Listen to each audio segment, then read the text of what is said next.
walking down the street, everybody that you meet has an original point of view. And I say, hey, what a wonderful kind of day. If you can learn to work and play and get along with each other. You got to listen to your heart, listen to the beat, listen to the rhythm of the street. Open up your eyes, open up your ears, get together and make things better by working together. It's a simple message and it comes from the heart. Oh, believe in yourself, for that's the place to start. And I say, hey, what a wonderful kind of day. You can learn to work and play and get along with each other. What a wonderful kind of day. What a wonderful kind of day. Hey, TW. Hey, whoa.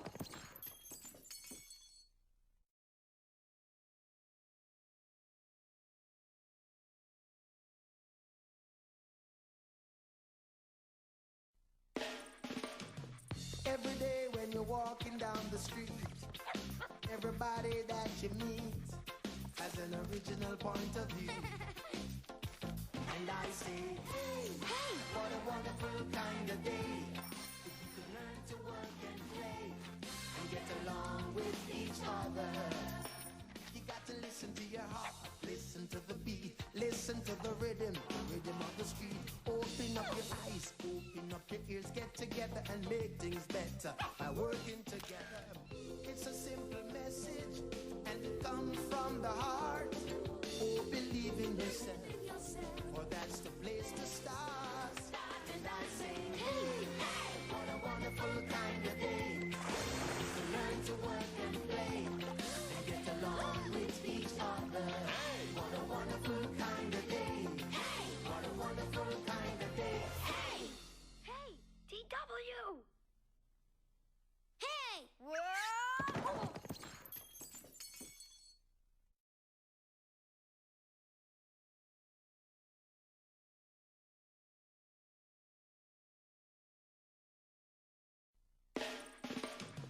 Every day when you're walking down the street, everybody that you meet has an original point of view. And I say, hey, what a wonderful kind of day.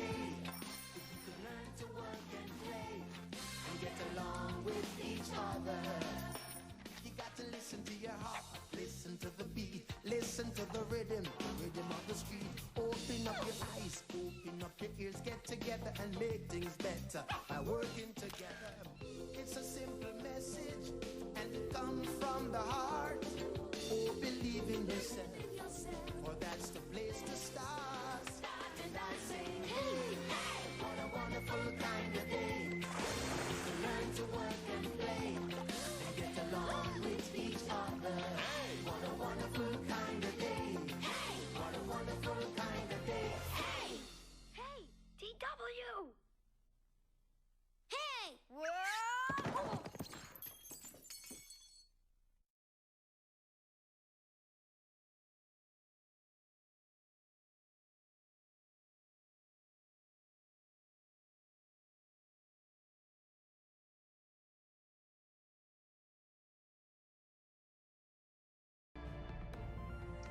Hello. Hi. Welcome back to Shadowrun, Hong Kong. We are. Oh, I gotta post in the Discord. Not that Discord.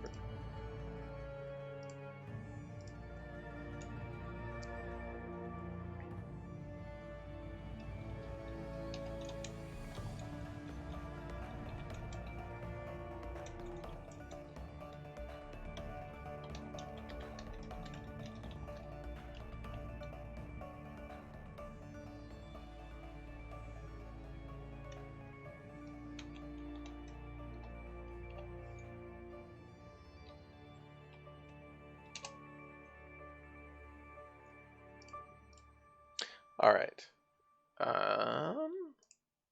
Let's go. Got Rosa in my lap. He was over in the bed, but I didn't get the camera set up. But you can't really see him when I put the camera over there on the bed, on the cat bed. Um, so as much as I am happy that he's using the cat bed again, it doesn't really work very well for a camera.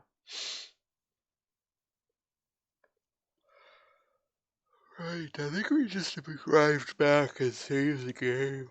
I don't think we talked to anyone or did anything after we finished the last mission. So,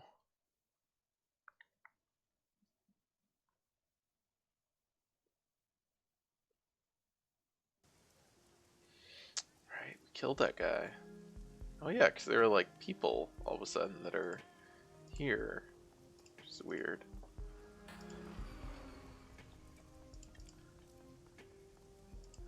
So let's talk to people, I guess. A pair of dead-eyed transients lean against the abandoned car, their shoulders slumped. A pile of overstuffed bags lies in a heap on the sidewalk, spilling into the rain-choked gutter. Smaller, the pair looks down, notices that his bags are getting soaked, and does nothing. Seems like he's too exhausted to care. Big mood. Shorter, the transient slowly shifts his attention to you. His voice comes out hollow and empty. You're one of Chang's. It isn't a question.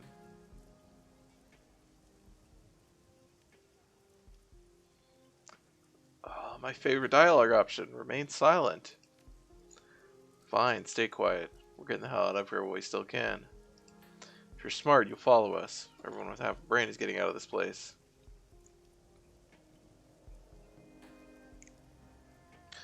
Believe me, I'm thinking about it. I mean, I guess I have less than half a brain. Your funeral. Nothing could fix what's coming to the walled city, and Huey is way too close to that place for comfort. You getting the dreams too? Just like when we were kids, we heard the stories of the Yama Kings. Two exchanged glances. But they weren't just dreams this time. They were signs, warnings. What can you tell me about the Yama Kings? Just what my grandfather told me. Respect ghosts and gods, but keep away from them. He stoops to begin pulling up his bags off the sidewalk and out of the gutter. Come on, Shen. It's time to go. Shen? Not our Shen. Oh, more guys. Pair of men, refugees from the looks of them, stand near the city entrance. They're absorbed by their conversation, voices low. The elf sways nervously as he speaks, but the human is steadfast. His gravelly words are harder to make out than the elf's, but you can hear the agitation in them. Neither man seems aware of your presence. I'm telling you, first chance we get, we gotta get out of here. Leave the country. Things are so backed up that even if the walled city were gutted and cleaned tomorrow, we'd still be wading through the fallout. Prejudice wouldn't just disappear.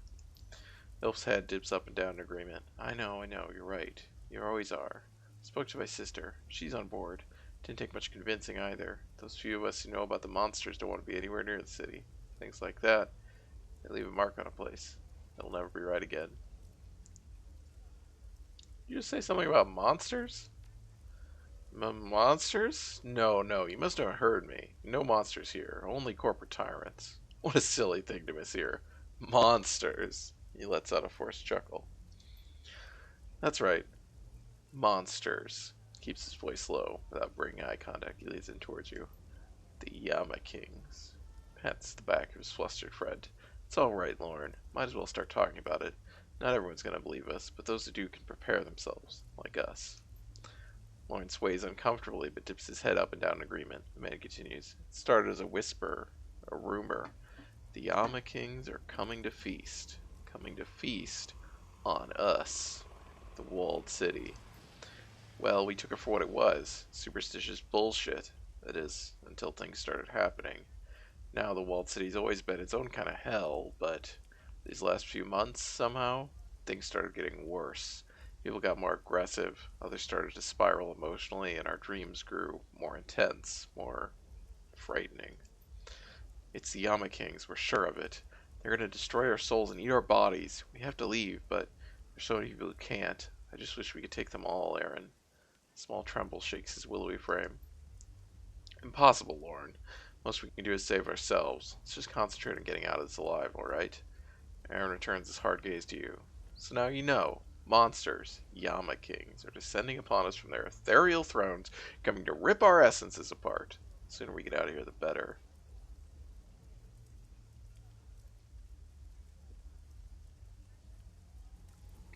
I understand. There's something dark at work in the walled city, and you're wise for wanting to get out of here. You better get out of here soon. Things are really starting to heat up. Lauren looks at Aaron, fear in his eyes. Yes, soon.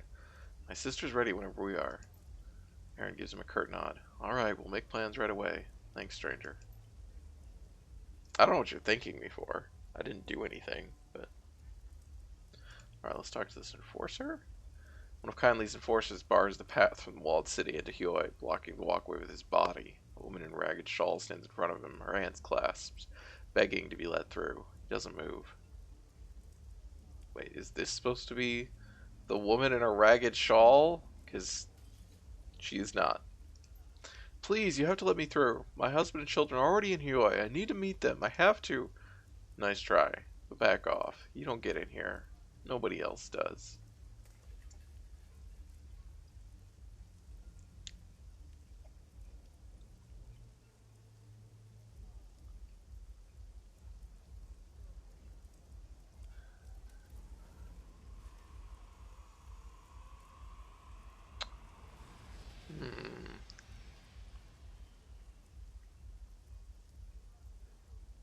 My character's pretty hard-nosed, but I don't think she's getting through regardless. I understand the perspective of, well, there's gonna be more. There's gonna be lots of people. Everybody's trying to run out of the walled city, but yeah. Come on, man, let her through. One more person in you, I won't hurt anything.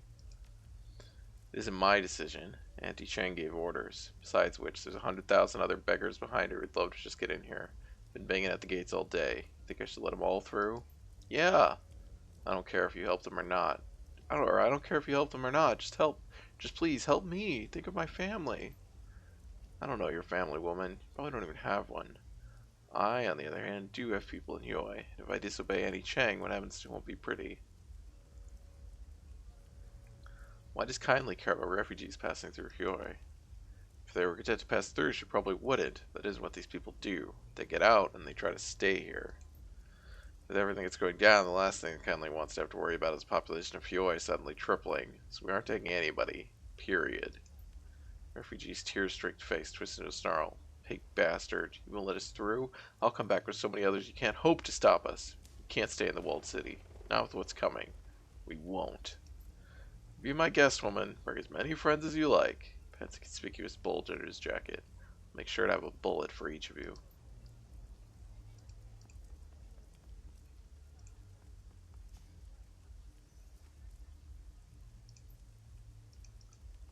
Alright.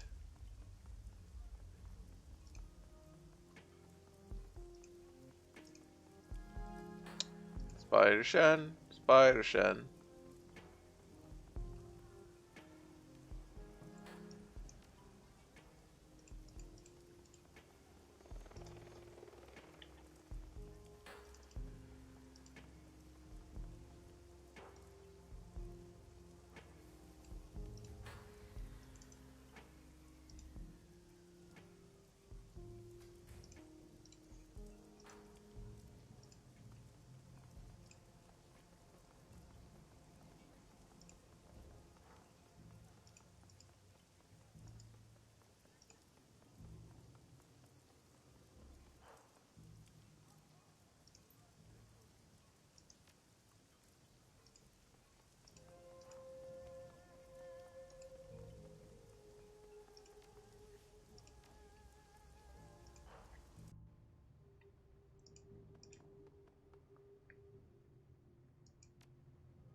How much money do I have?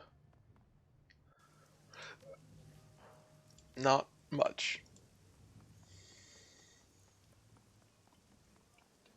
Did use it all on, got my new armor, got new spells last time. Lots of stuff. Everybody's here.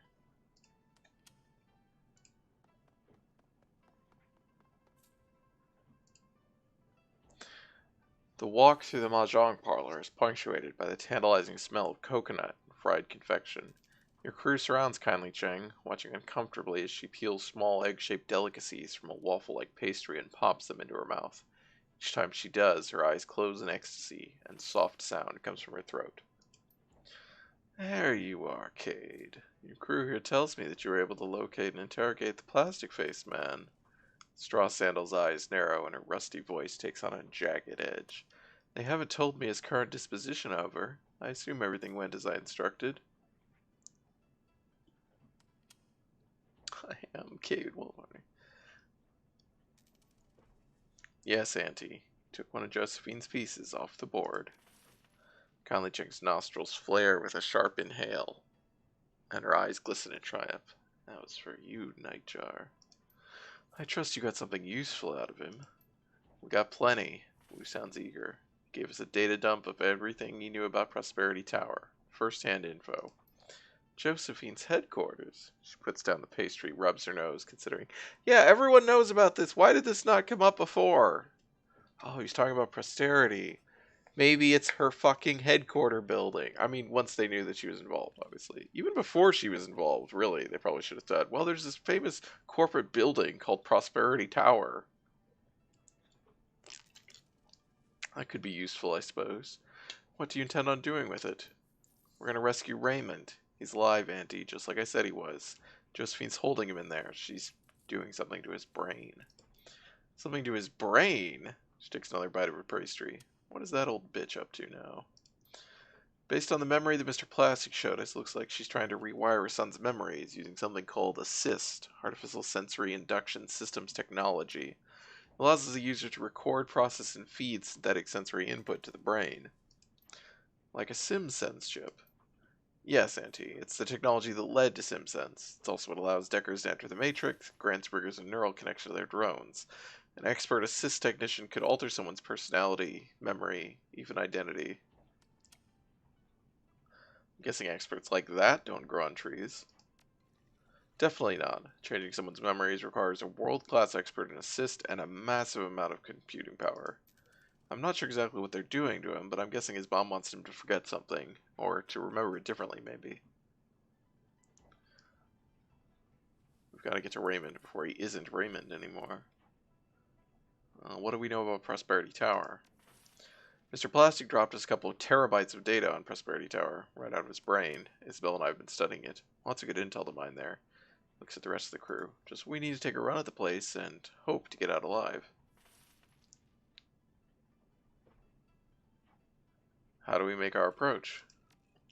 Fortunately, Prosperity Tower is one of Sang's lower security locations. It's mostly administrative, marketing, that sort of thing. That's good. Kindly turns to her enforcer. Mr. Bao, give the runners those old Sang security passes you used on that hijacking last year. Yes, Mrs. Chang. They'll get them. Those passes should get you through the lobby. The triad boss pokes a fingernail between her teeth and dislodges a piece of pastry. You'll still have to explain your presence, Kate Wolf, so don't just expect to walk on through.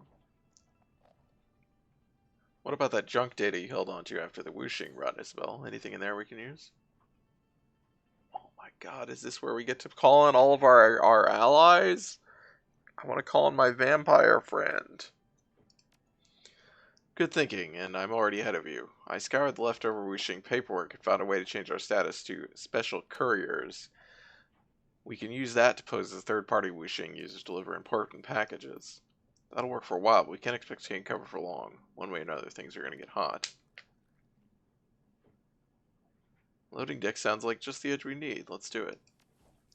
Okay, I'll get us booked in the Sang system and print off some matching papers. We'll need a van to make it look legit. Bow. Consider it done. Tell me about the security setup. How do we get to Raymond? The key to this operation are the 3 security stations located on different floors. The matrix systems in these security stations are the command and control hubs for the entire building's security. As such, they're the best place to find out where Raymond Black is being held. That's all we got on his location. All we know is he's being held somewhere called Lab 12, but where that is or how to get there is something we'll need to figure out on site. If things go hostile, the best thing to do is get to a alarm panel or major security node to shut things down. If we're noticed, we'll have a brief window to cut the link to the alarm system. If we do that, it will isolate the whole floor from the security system. The rest of the building won't know what's happening there. If the alarm goes off and we cut the link to the alarm system, we can spoof the system until we've moved to another location. That might work once or twice, but if we spoof too many alarms, they'll figure it out.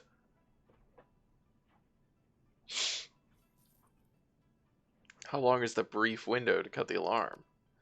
Maybe 30 seconds, maybe less if the network isn't cluttered with traffic. It's there as a failsafe so security doesn't stampede all over the building if a janitor forgets to close the door. What about guards? Quantity, training?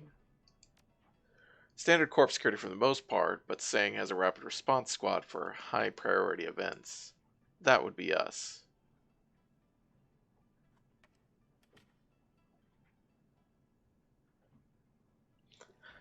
Sen's manageable up to the point we find Raymond. Judging by the way Grandma Sang took out Carter, got shot in Nightjar, I'd say she isn't interested in anyone getting anywhere near her son. Expect to face Sang's elite security once we find him. What else do we have on the security stations themselves? Staffing, weaknesses? Only one thing worth mentioning. Isabel looks over to Wu. The only way into a security station is with a key card, and the guards on each floor carry a card to the station on that floor. So we can get a card by taking them out, but there may be other ways of getting key cards. Wu crosses his arms across his chest. Like I said, the security stations are the key to this operation. They provide multiple opportunities to exploit the system and determine how to approach the rest of our incursions. Well, we go as quiet as possible until we have no choice. We don't need an entire building full of security on us. Roger that. We'll be as quiet as rats. I see what you did there. So which station do we hit first? The little Decker purses her lips. No way to know. We'll need to take one of them and use it to determine our next step. It's like we have directions to go find a map. Okay. How do we stop this assist thing from rewiring Raymond? All we know is that an assist device is located in Lab 12. It's the only one in the building. Now, I doubt that Grandma will just hand over the passcodes to her system if we ask nicely, so we'll need a Decker to access the assist device and eject him from the system safely before she scrambles his brain. Well, that sounds dangerous. It's either that or leave him to Josephine, and that can't happen. Well, okay, I wanted to more. One other thing. While I was helping Duncan verify as much of this data as I could, I decided to collect our marker with Bull and his team of runners. Okay, well, we do need all the help we can get. Isabel looks up at Wu, her eyes big and round. Yeah, no kidding. Turns out Bull and our runner friends hit Sang a few months back. Low rent smash and grab for another core, but they did a quick scan of the building's matrix security before they rabbited. They gave us data flags that pinpoint where the security nodes are located inside of Sang's system.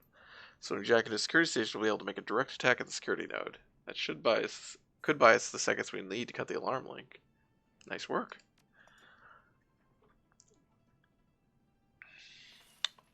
I want to summon my vampire friend. So yeah, we called in our Shadowrun buddies, our friends that we made. There was that extra data that we got, I guess, or something. Oh no, I think that's there because we didn't blow our cover on the Wuxing mission. I think that's maybe what that was. I can't actually remember which mission was the Wuxing mission. Come on, we need a vampire to come help. Kindly cuts in, licking her fingers with loud smacking noises. One more thing, Cade. While you're in our headquarters, look for anything we can use to incriminate or embarrass Josephine saying, I want dirt, something I can feed to an acquaintance on the Executive Council. Someone who stands to gain from it.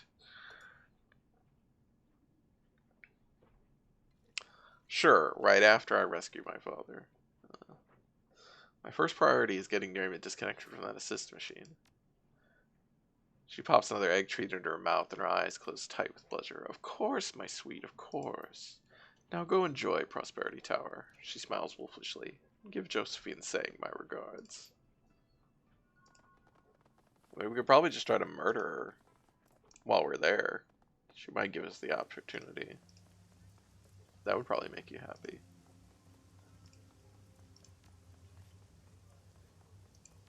I have 30 more karma again. Oh, but no money, so.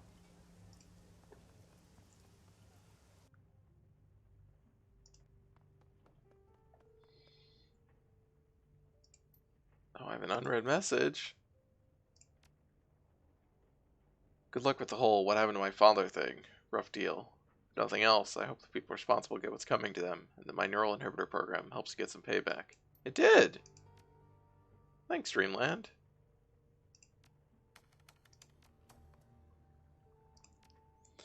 We are T-minus 24 hours for Typhoon Usagi to cross the shore. I am signing off tomorrow. I'm signing off until sometime tomorrow. See attached list of Met sites if you wish to follow storm progress. Typhoon Usagi's periphery will strike Hong Kong within the next 24 hours, with the eye crossing ashore near the Sanshaozen-Pingshazen megaplex, 80 kilometers southwest of Hong Kong.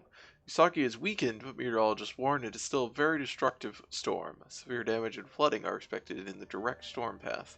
We now go to a special warning from the HKPF. HKPF and the Security Subcommittee of the Executive Council advise all residents to shelter in place and stay connected to Matrix hardlines. Curfew is in effect beginning at 1600 hours, 4 p.m. Strong electromagnetic interference is expected, shutting down wireless communications. Hong Kong will experience moderate winds and extremely heavy precipitation. Landslides and minor runoff flooding are expected. Citizens are advised to avoid hillside roads and under no circumstances to enter drainage troughs, even to recover lost belongings or to attempt rescues. Call emergency personnel who are specially trained and equipped to save lives.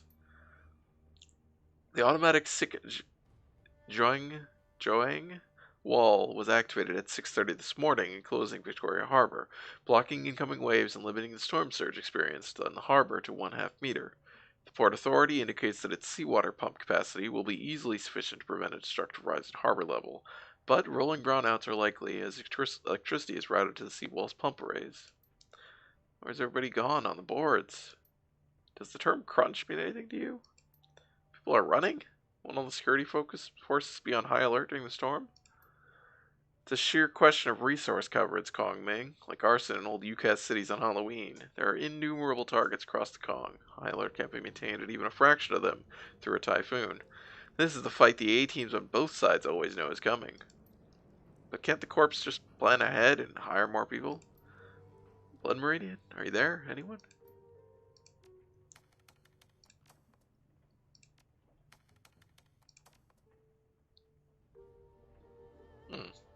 Thought I had Payday I was waiting on, but guess not.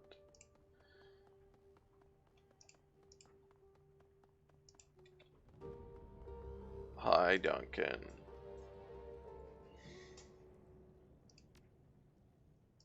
Now, I guess we can ask him about the last run. It's just the Dreamland one. You've been extracting the plastic face, man. Wu frowns and the answer comes out in a low rasp. I knew we'd eventually find that guy, but getting information out of him before he brainwiped was tense. At least we know that Raymond's alive now. His lips tighten over his teeth. I fucking knew it. Yep, you called it. My gut said that we were being fed a load of bullshit. Glad to be right. Now we need to get him out of Prosperity Tower before Grandma reprograms him. Man, she sounds like a piece of work, doesn't she? Maybe we'll get to say hi when we burst into her headquarters. He grabs his goggles off his bunk. I want to see if there's a family resemblance before I drop her.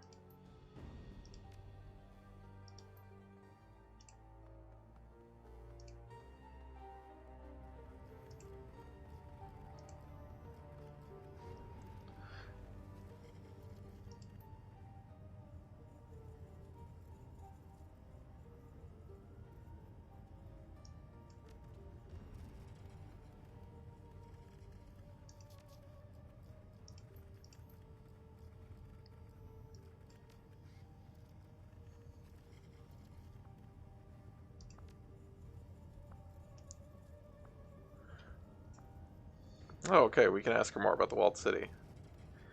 Gava told me about your escape from the walled city, just like you said she would.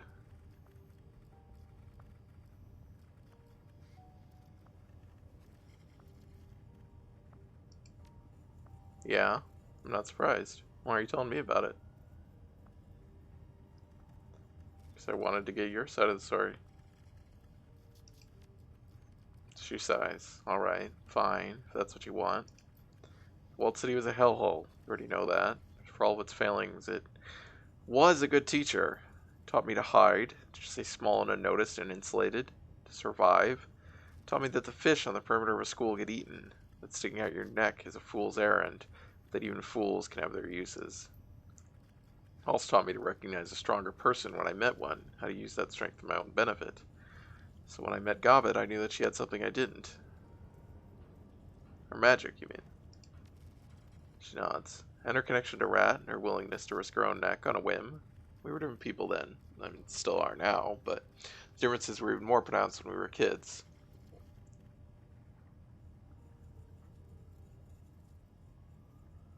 Care to elaborate on that? Gobbet was playful, carefree. She told her own to scrape, but she mostly saw life as a game. As for me, well, I knew that it wasn't. I couldn't have been more than 9 or 10 at the time, but even at that age, I saw Gobbet for what she represented, what she could be. And what was that? My own personal road out of the walled city, path to freedom disguised as a little girl with dreadlocks. And as it turned out, I was right. She pauses, her eyes flit to the ground, and she tightens her hand into fists. Ever since I unlocked these damn memories, I can't go 10 minutes without thinking about what might have happened if I hadn't followed Gobbet out of that place. It's like a vicious cycle, running over and over in my head. I hate it, but it won't stop. I feel guilty. You needed help and you took it. That's nothing to be ashamed of. Give me another reason to feel grateful to her, I guess. That's something. I've always known that I owed Gobbet, but now I remember how much and why. Anyway, that's my side of the story. I hope it satisfied your curiosity. Now let's move on. Gobbet said you didn't want her to guide your parents out of the walled city, that you wanted them left behind. She nods miserably. Yes, but not for anything that they'd done. My parents were good people. They fled Somalia to try and find a better life for their children. It wasn't their fault they wound up in the walled city. I wanted them left behind for me. You want to talk about it? Not particularly, but I do get the feeling that you'll look at me differently until I do, so I will. She taps her temple. I wanted them left behind because of this. I knew what I was going to have done. I'd planned it well in advance. After I got out, I was going to find someone who could make my childhood go away. How would that have stuck if my parents were around, if I had a living reminder right there next to me? It wouldn't have, so they had to stay.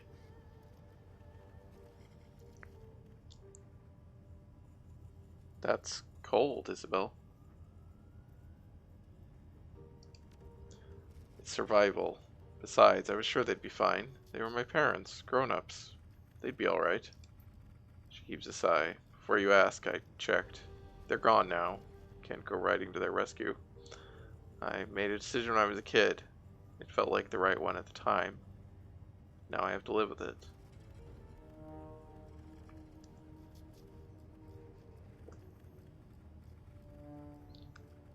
Until you store the memories again, you mean?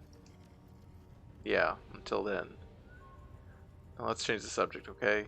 Anything else would be fine. Why did you have your memories locked away?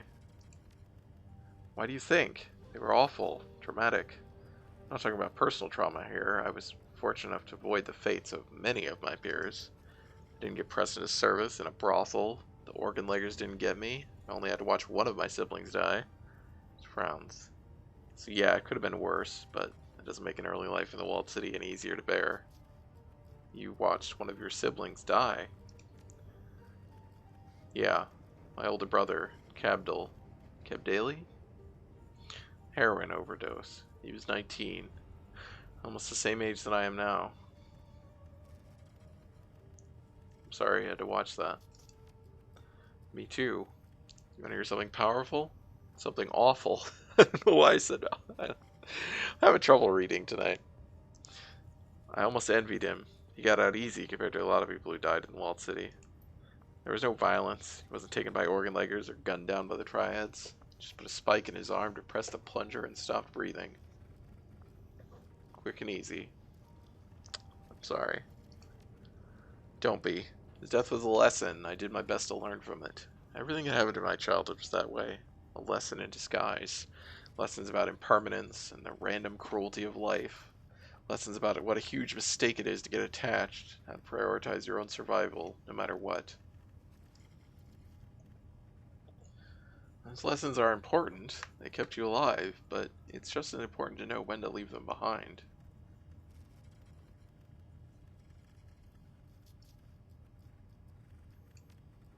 She nods. Yeah, I know, but having a hard time with that right now. We all carry the same scars. You and me and Gunshow and Gobbet. Some run bigger and deeper than others, but we've all got them. Voice goes small.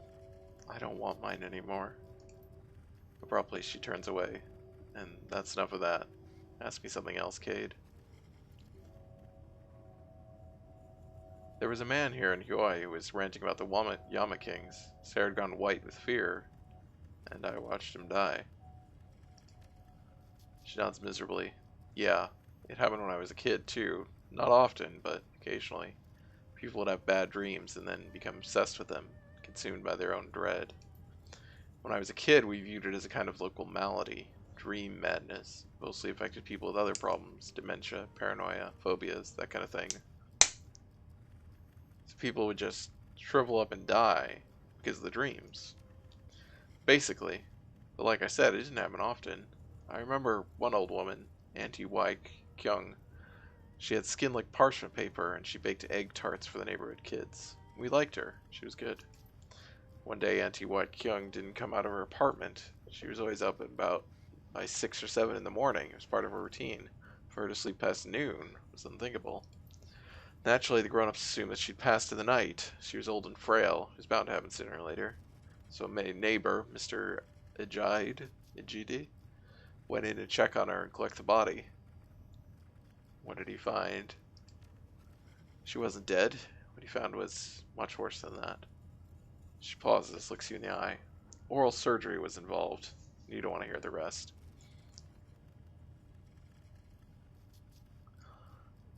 Well, you recovered these memories for us. The least I can do is listen to them.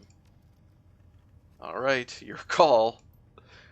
Auntie Wai Kyung had been busy that morning. She'd put her knife skills to work on her own tongue. Carved it out, plated it, and ripped out most of her teeth for garnish. She'd bitten down on a coal from the fireplace to keep from bleeding out. Jesus. I warned you. You wanted to hear it anyway. Now you've heard. At least you didn't have to see it.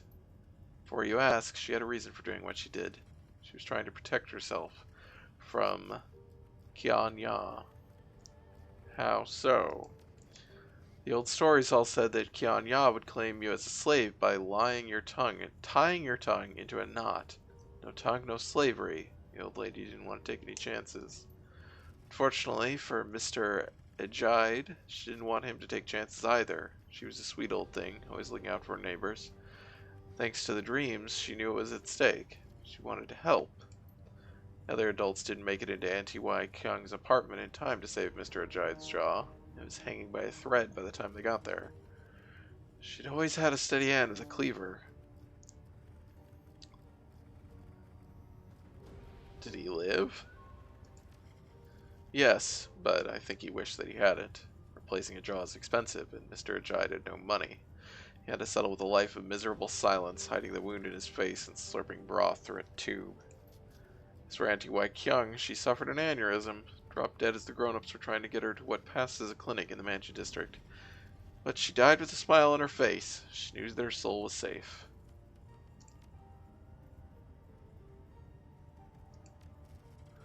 We're close, Cade. We're so close I can taste it. A few more hours, maybe a day or two, and you'll have your father back. Josephine Sang is going to get what's coming to her. For you, me, especially for Nightjar, Gutshot, and Carter. And we've got the plastic-faced man to thank for it. I wouldn't have killed the plastic-faced man if I were in your shoes. He was a guy doing a job just like us, but it was your call. You knew the risk when you decided to get into this life. Can't fault you for it. You're not me. Just remember that everybody out there has a story, even if you don't know it.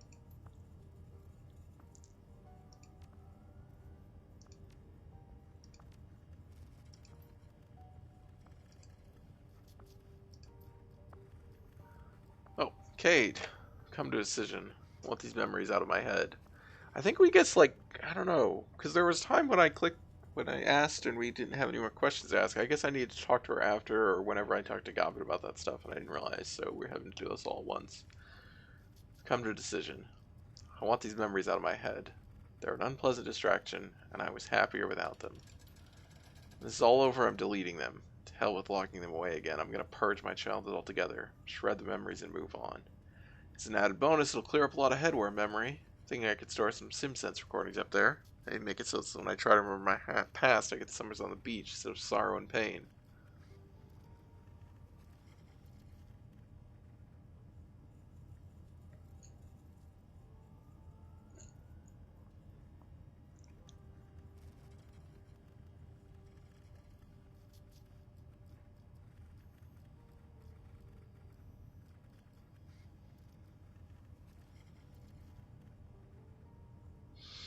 You know, these memories are a part of you, and they've changed you. Purging them will kill that part of you again.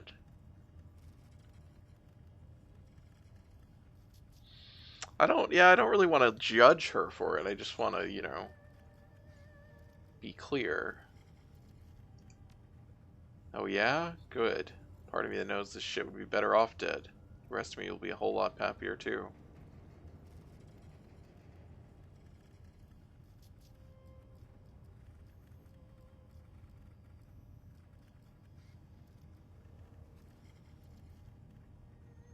That might be true. I'm not in a position to say.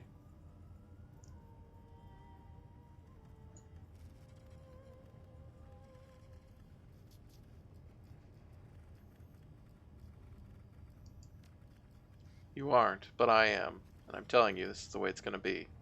These memories can still help us, though, so I'll tough my way through it for now. But when this is all over, they're going the way of the dodo. Period.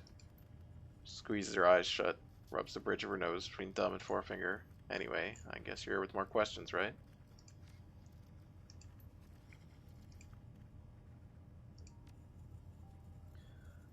Is there anything else you could tell me about the Yama Kings? Yeah, I've got another one for you if you want it. I can't say whether this is based on any kind of truth or not. That's for you to decide. But it was always popular when I was growing up, especially with the other kids my age. You'll see why we liked it in the end. Alright, lay it on me. Okay. This one was about a boy named Gordon Yam and how he saved his mother from a fate worse than death. As the story goes, Gordon was the cleverest boy in the walled city. He could steal whatever he liked without getting caught, sneak into any room unseen, could talk his way past any grown-up that might try to stop him. You get the picture. Real hero figure for the 9-year-old set. So one day, Gordon's mother fell ill. It was a bloody flex brought on by a curse, and it was going to kill her. She told Gordon that he should accept her death. The curse had come from a Yama King, and there was no medicine that could prevent him from claiming her. She begged him to run, to escape the walled city, to use his cleverness to make a life for himself somewhere far away. Gordon loved his mother, and he refused to obey her request. Instead, he searched high and low for a way to save her life. For a long time, nothing came to him, but finally he happened upon an old man who told him about a powerful Yama King that could cure any ill for a price. Which Yama King? One of the ones you told me about, or a different one? Different. He doesn't have a name. Or, he did, but because of what happened, speaking it is taboo. The story's a little fuzzy on the details. We always just called him the Nameless King. The Nameless King. So Gordon went out in search of the Nameless King. He made his way through Triad territory, past the Thrill Gangers and the Organ Leggers, you know the drill. Eventually he made it to the inner walled city, where he found the Nameless King's court. Human servants of the Nameless King took Gordon to stand before the creature they worshipped, and Gordon proposed his deal. Nameless King, he said, I need your help. My mother is dying of an ill that only you can cure. That may be so, said the Nameless King, but what is it to me? What will you offer me if I spare her? If you will restore her health, I will join your court in repayment. I, the cleverest boy in the walled city. I will serve you loyally and well. The Nameless King was excited then, for he knew of Gordon's cleverness, and he coveted the little boy's soul. Gordon pulled a braid of his mother's hair from his pocket and held it out before the Nameless King. Lock my mother's hair, O King, he said. cure of this flux, and I am yours to command as you please. The Nameless King worked his magic, and Gordon's mother was cured. And what happened then? Gordon joined the Nameless King's court? No. When the Nameless King turned to Gordon, he laughed in the monster's face. I have tricked you, Nameless King. My mother was the property of another of your kind. In curing her, you have robbed a Yama King of his dinner. The Nameless King raged and turned on Gordon, his razor blade fingers flexing wide. Before he could bring his arm down on a killing stroke, it was caught in the grasp of 1,000 hooks, claws, and fangs. The Yama Kings, all of them. You have stolen from one of your own kind, brother, said the Yama Kings. Her life was not yours to save. Gordon slipped away as the Yama Kings descended on their brother. He did not watch as they tore the Nameless King apart and bathed in his steaming viscera. He made his way back home to his mother, who was cured. And that was the one time that a living boy outwitted a Yama King. She stretches, cracking her back, clears her throat awkwardly. And that's the story. Like I said, you can see why we liked it. It's basically a fairy tale. Little boy wins in the end. It's the only story about the Yama Kings that contains even a shred of hope. So what do you think it means? I don't know. Probably doesn't mean anything. It's just a story, it's all. You're the one who asked.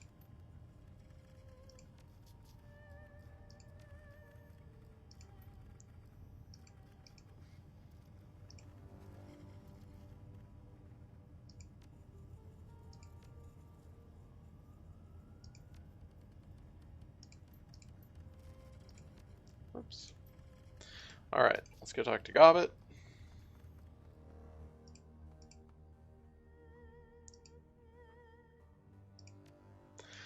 I think we're closing in the end here, Seattle. With the data we got from the Plastic Face Man, Josephine's number is just about up. She grins, patting you gently on the arm. Just think, be able to get your dad back. It's gotta be worth something, right? Killing Plastic Face Man was probably the smarter course of action. I mean, I don't really have a personal stake in the matter, but not pissing off kindly is usually a checkbox I like to hit on every run. Letting him live would have been an unforgivable slight. As it stands now, everybody wins. Nice. I mean, except for the Plastic Face Man.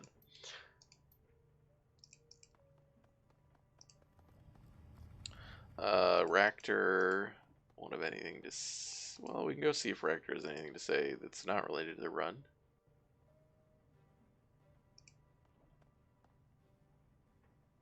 Nope. Okay.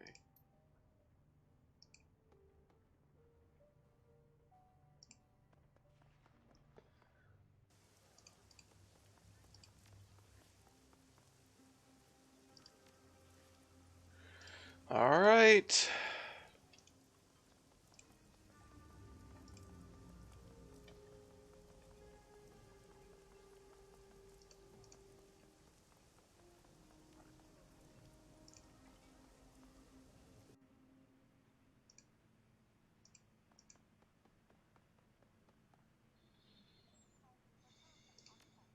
Let's go.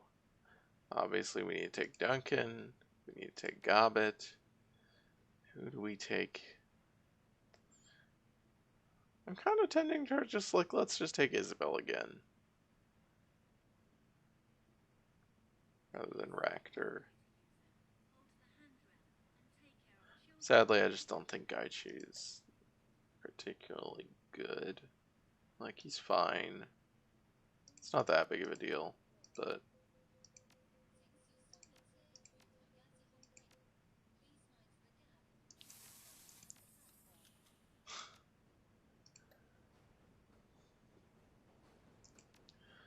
But I think it's good to take Isabel.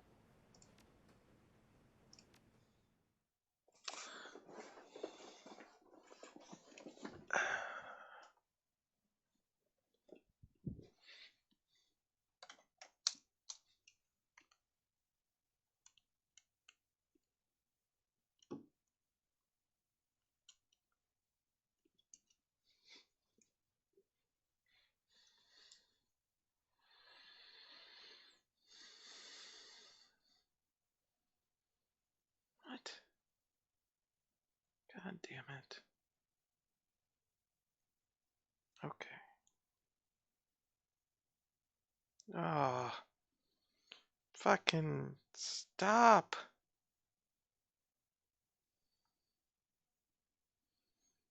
Oh, God. Sorry. I'm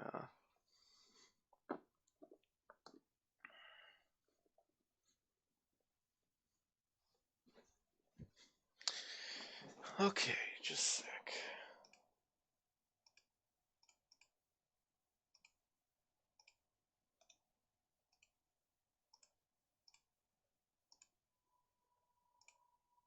There we go. Look at that. Look at those cuties. Infiltrating the headquarters of a megacorp, locating Raymond Black will be challenge enough. Extricating him from his mother's assist device before his memories are permanently altered is another thing altogether.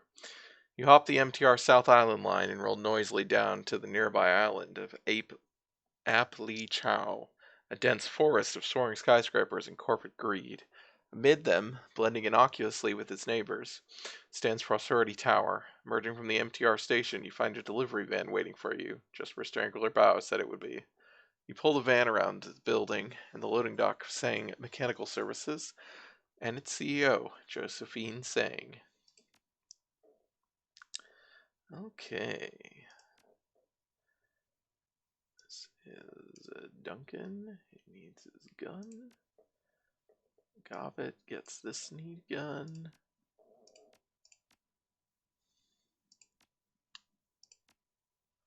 Yeah, it's his spell's upgraded deck.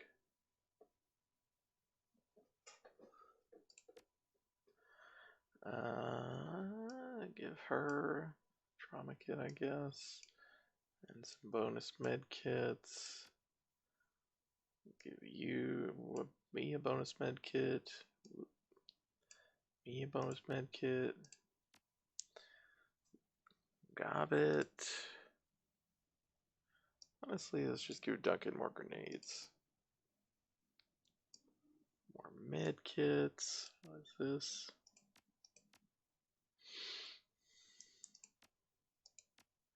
Probably should summon those. I forget that she has those. Oh yeah, she also has the fucking bead. Forgot about that.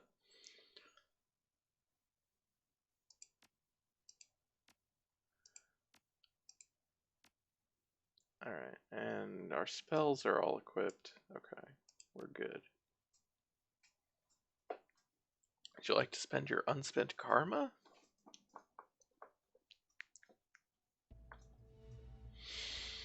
Nope.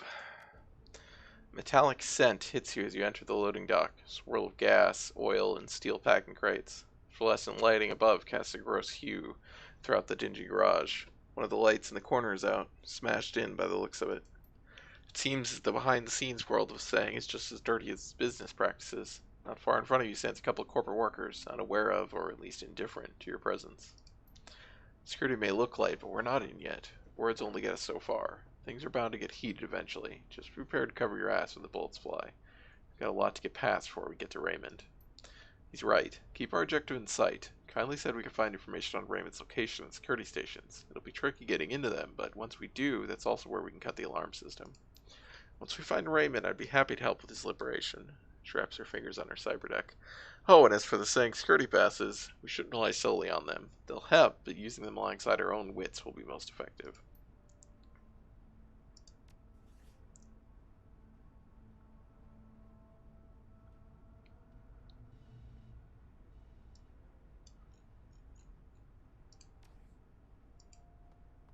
So what happens if you come here without a decker? Like if your main character is not a decker and you don't come here with one? I wonder. The loading dock supervisor is glued to his monitor, his hand holding a sound piece up to his right ear. You hear a faint cheer come from the device, and he shoves his fist into the air in triumph. Score! With his eyes now off the screen, he spots you.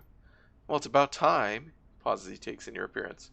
You're really the special courier Wu Xing sent to deliver our load of Enviro controller chips? None other than. Skepticism tints his expression. Let's see your credentials. You see his eyes dart over the ID, glance at you before sighing and pushing it away. Checks out, huh? Delivery standards are really dropped these days. Take that shipment to the security station in the sub-basement. This door here will lead you to the side floor. Once you check things in at the station, head back here. Don't wander off. Your clearance is for the sub-basement, and the sub-basement only. The guards around here are strict as sin. Made a joke to one once and he nearly glared me in half. I swear they must have had their sense of humor surgically removed. Gotcha. Is it okay to leave the van here? Crew's on lunch, so you should have plenty of time. I'll buzz you in once you get back. Right. Be back soon.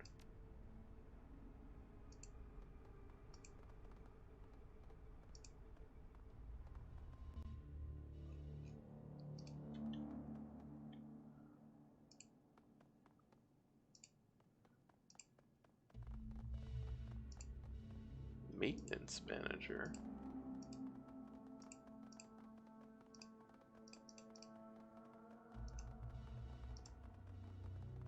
Security.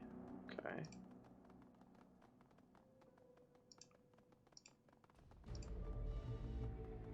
Locker room.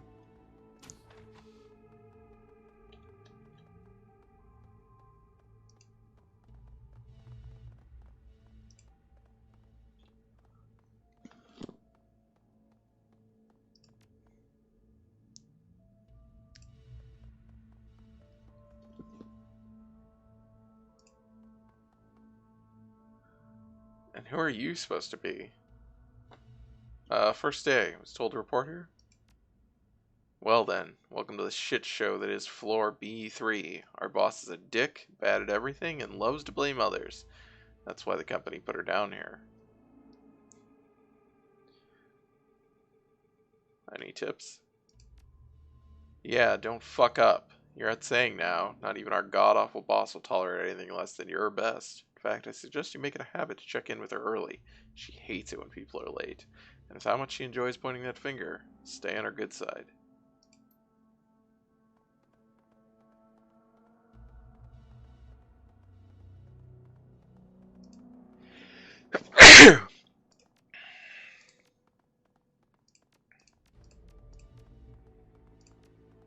Dang.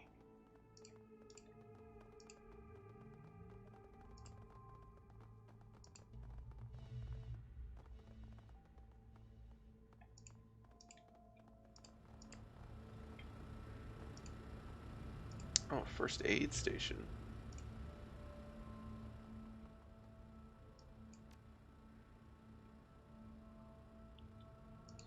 Oh, I get in the first aid station. That sounds nice.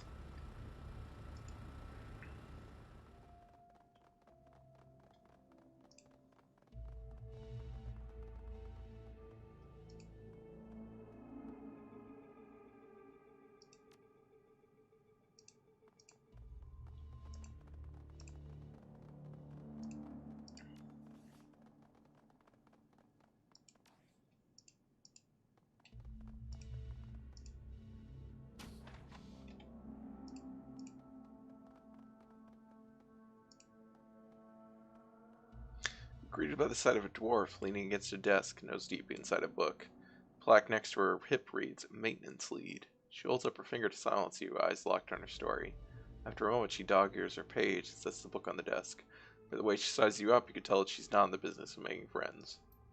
Yes? No, but she's got nice hair.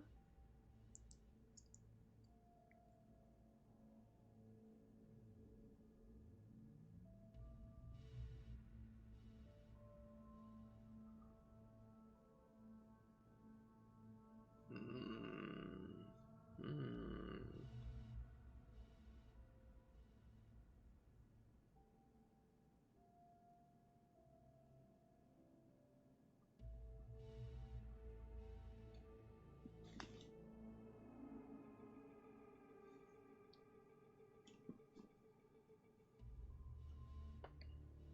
Your employee orientation told me to report here for training assignments till the next shift rotation.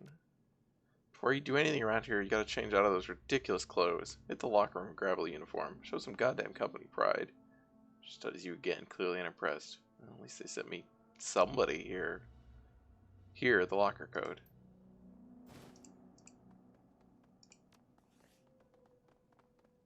And the locker code is 2627.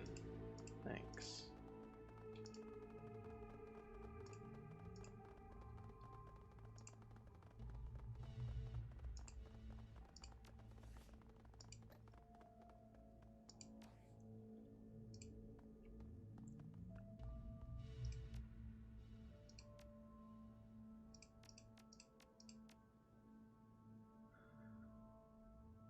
shrink-wrapped saying maintenance uniforms. Okay. Can we change out of these?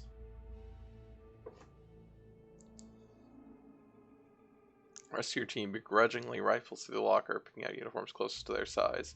One by one, they button up, and soon a hodgepodge of frumpy maintenance workers stand before you. A little tight in the arms, but great in the hips. I could really tear up a dance floor with this.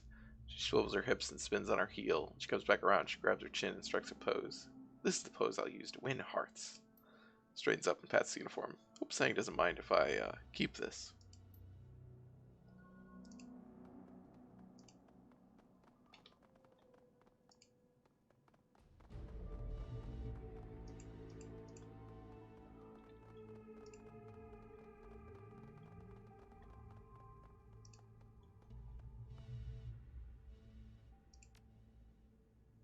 Oh yeah, we can't bang on the door now.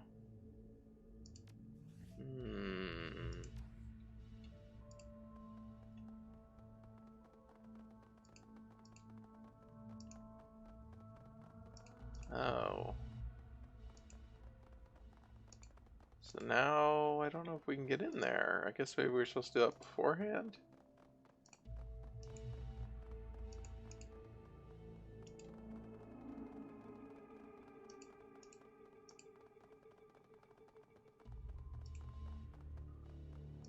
Oh, I guess we can talk to her again. Much better. Should I assume this is your new sector? That's what they told me. She lets out a breath of relief. About time I got some help down here. I've got a task to break you in fast. The autocoupler in the main terminal is out. Flow regulators need a restart. Engage its airflow mixers, then report back to me.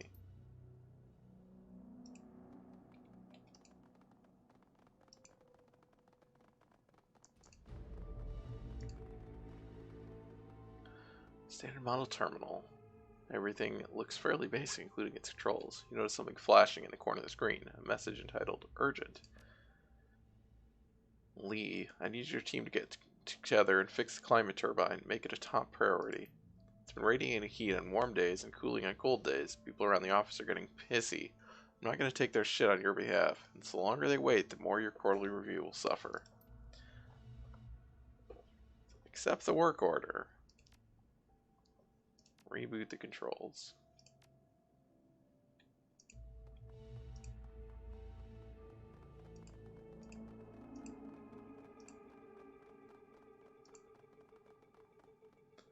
Good work, Rookie. That's all I need for now. Why don't you take a break? Just do outside my office. I've got a date with a new novel.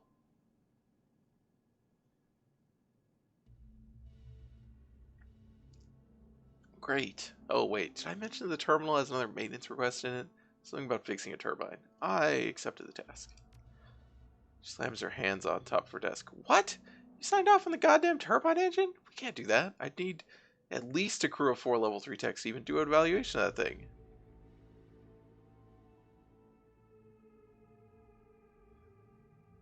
Well, the longer the request sat in the system, the worse it looked for us anyway. Anger drains from her. She closes her eyes and rubs her temple. Shit, Rookie. If you signed off on the order, we gotta do it, or this department is sunk. This is what we're gonna do. You head to the turbine, and I'll unlock admin controls from here. Now, it's very important, very expensive piece of machinery, so you need to do exactly as I say. Got it? Got it.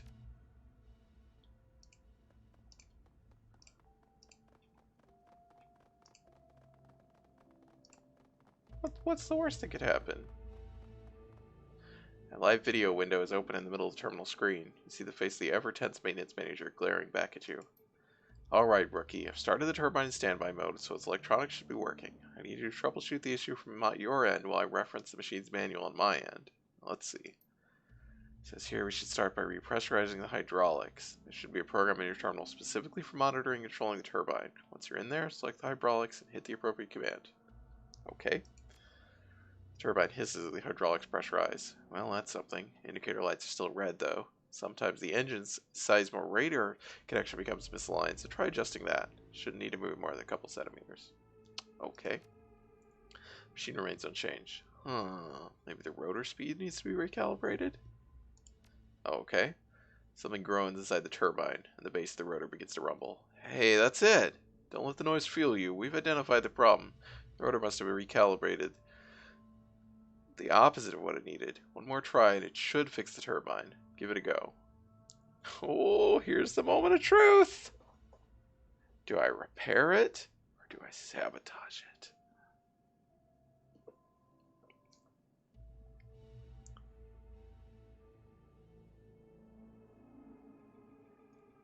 I guess we can go along with repairing it and see what happens.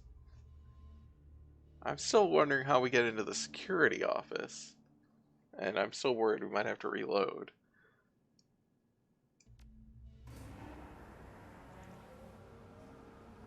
That's what I want to hear. Great work. I'll remember this. Come to your next review. Anything else I can do? So you're new here, that means you're part-time, right? So I suggest you head on home. Catch up on some trid. You deserve it after that. Oh. Wow, we just show up and do about 5 minutes of work and then leave. That'd be a nice job. Assuming you got paid for more than 5 minutes.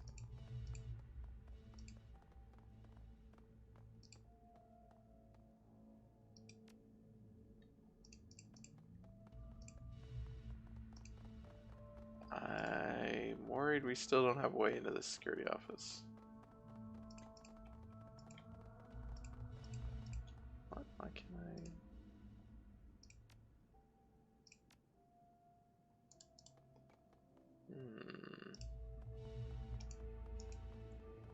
I guess the guards have key cards. I could just kill a guard if I need to, but that seems like a bad plan. Also, there's 2 guards, right? There's that guard and there's this guard.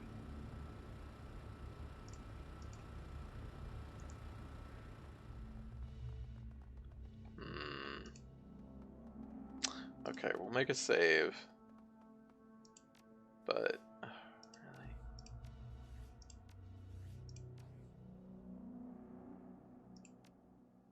This mission's called Revelations, really.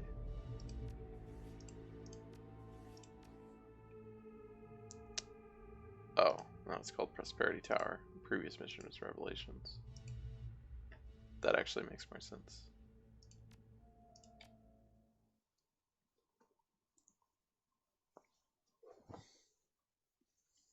Oh, Rosa, did Dio desert you? Where'd he go?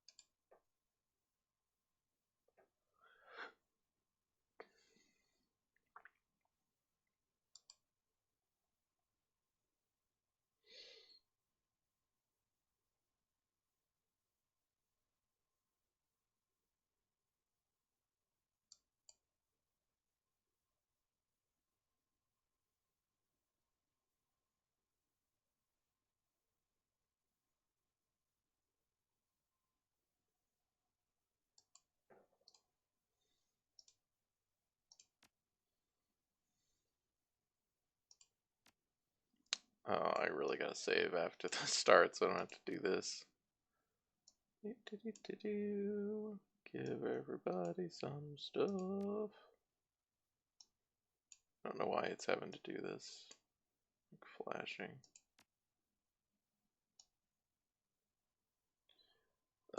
Also, yeah, that's annoying. There we go.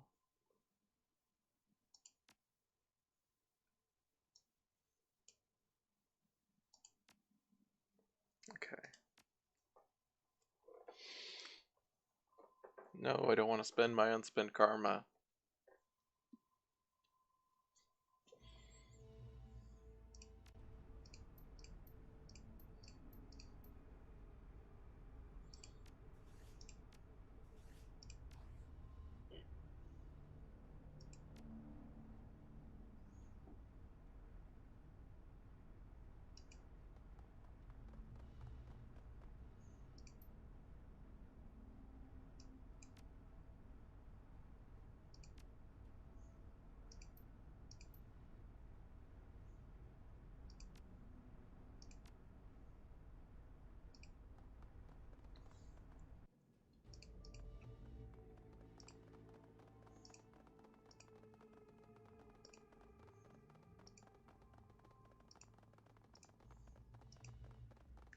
Alright, so they wanted us to... Good. So the idea was we need to...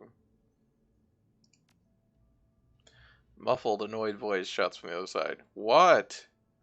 Delivery from Wuxing. Got your package and receipt right here. All deliveries go through the maintenance manager. Office right around the corner. Got a big sign on the front. Can't miss it. Okay.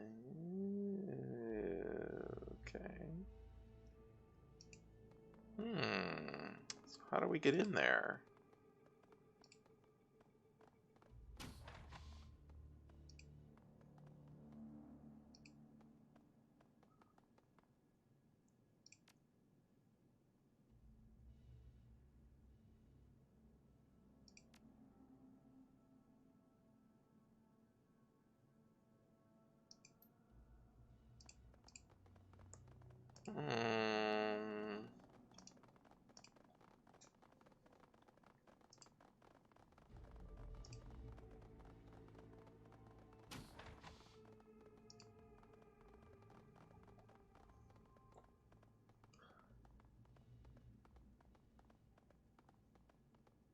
Oh, why don't I get my other options? Oh, because I already talked to security. Security told me to bring this package here. What? That is not our procedure. Those idiots. Just a second, I'll sort this out. She whips out her PDA and pounds its keys. Thanks, that would help a lot. PDA rings and voice answers. Security here. Oh, it's you. What is it now? Better not be about that package. Better believe it is. You know well as I do that ever since Sang start level changed, I can't receive incoming deliveries. That's now a security-only procedure. You watch the two go back and forth on the issue. Eventually, the maintenance manager exhausts the other speakers such that you're now instructed to drop off the package with security. Alright. Huh.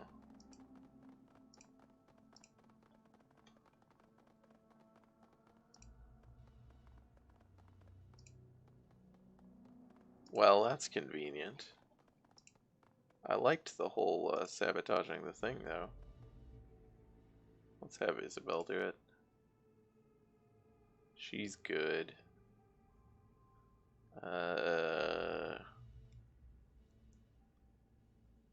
She gets another program. Probably just kill her.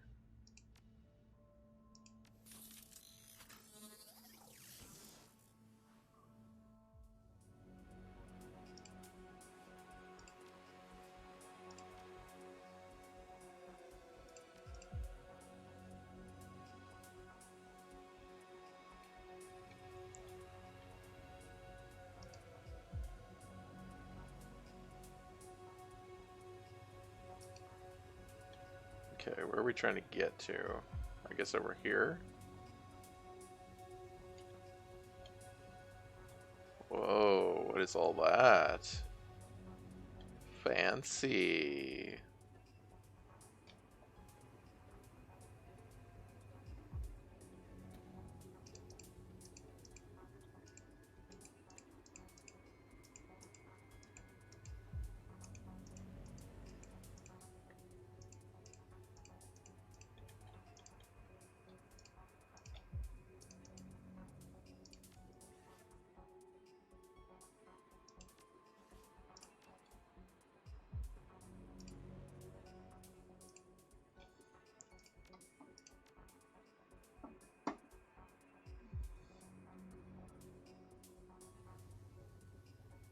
What's the data flag?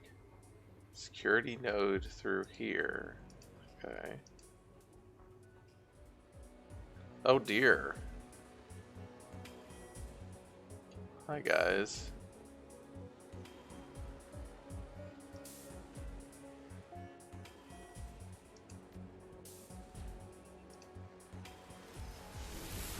Gotta be kidding me.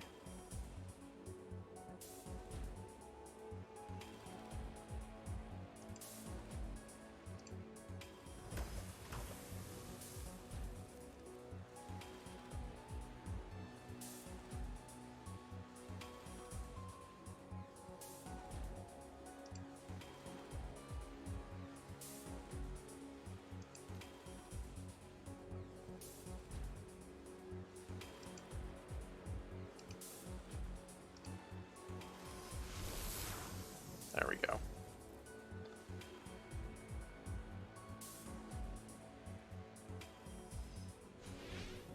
Good.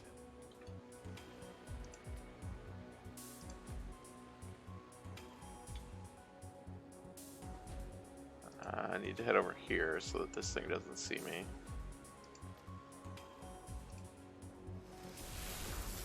Oh, you gotta be kidding me.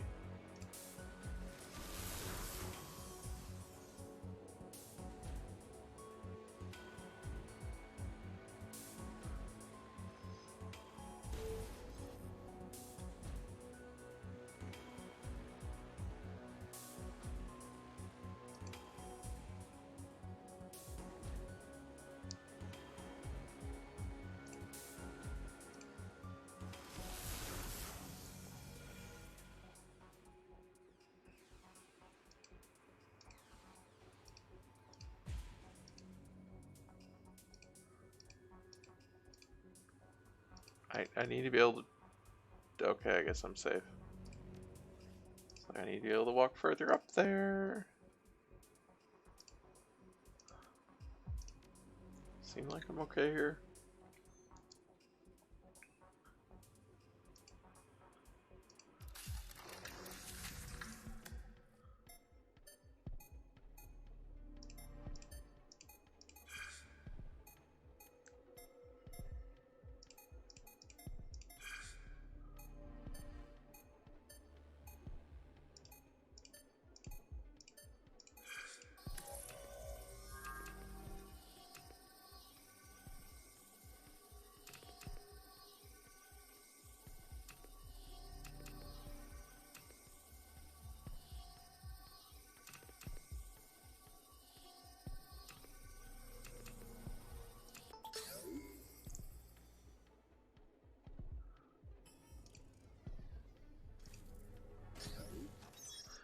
Saying security increase. Saying companies increase security measures company-wide movement to protect its investments. Saying action on this matter are to remain company knowledge only. Any mention or leak of this information will not be tolerated. Employees found guilty of divulging said security movement to outside parties will be blacklisted and purged from Saying mechanical services. Security protocols will double throughout Saying proper. In case of Laboratory 12, security will be enhanced threefold for optimum protection. Those who work in Laboratory 12 will be upgraded to Omega level clearance. Admittance to the laboratory will be heavily monitored, and all visitors must have Omega clearance or higher with critical business in the area. The captain of the station has pre-approved a limited release of Laboratory 12's elevator code to Omega personnel. Receive this message as proof of your authorization. Warning: this information is highly sensitive and should remain restricted to Omega Plus knowledge only. Violators will experience the aforementioned blacklisting and company purging. Quick scan of the data store. 2 message threads stand out. One about the locker room and a second about the first aid station. The thread between maintenance and security. Did you guys change the locker code again? Sure did, but only because your department forgot to do it. I don't need your sass. I need the damn locker code. 2626. You're welcome. Notice security. Apparently those dicks over at maintenance have been tossing their crappy broken gear into the first aid room, so I changed the door code. It's now 4990. If they get pissed, just remember it's a medical facility. Those pricks will be spewing up thanks the next time they hack someone's arm off with a loader or whatever. Okay. Great. All of those are good things. Wasn't it 2627 last time?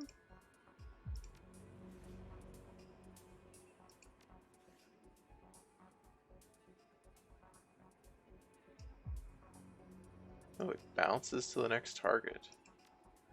I was gonna look at. Oh, I wanted to look at mission items. That's what I was looking at. Oh, it is 267. Okay, but that message definitely said 26.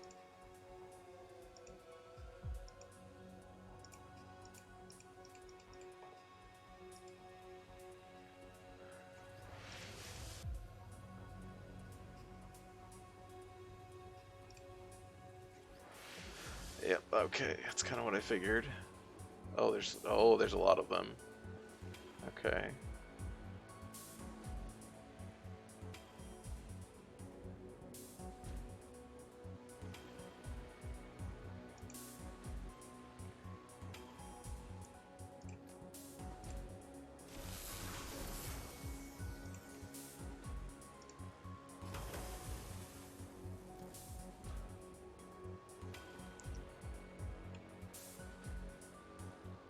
Hi.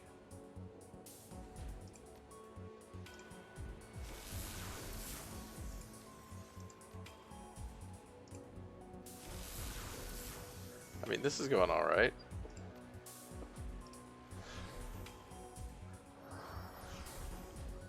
Oh, what is that? Okay.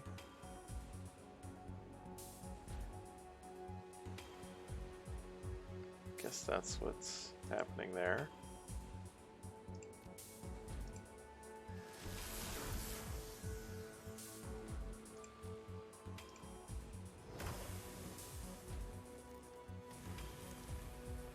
It's not dead, but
hell.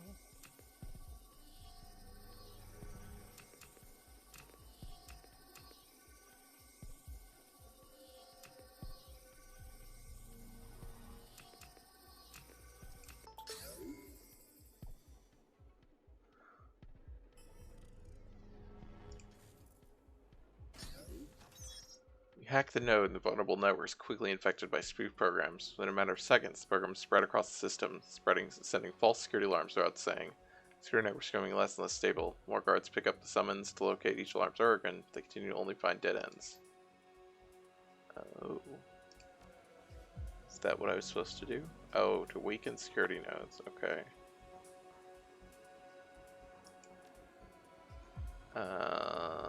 So how do you get over there?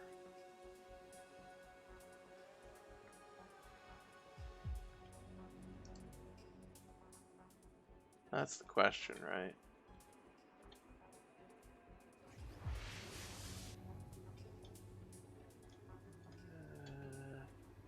I guess there isn't any way from this one. That must be from other matrix nodes.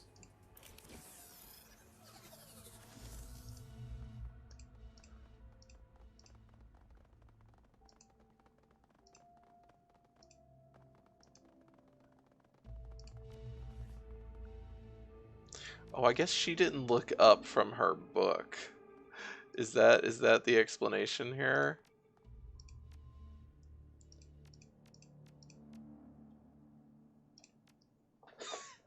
She didn't actually see us, because that's really funny. If it's like, oh, we'll just walk back in and say we're maintenance, and she's just like, oh, okay.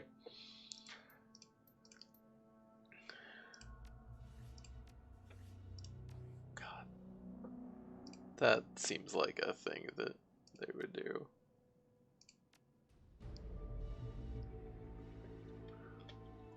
I wonder if the security guys, I'm guessing the security guys don't care.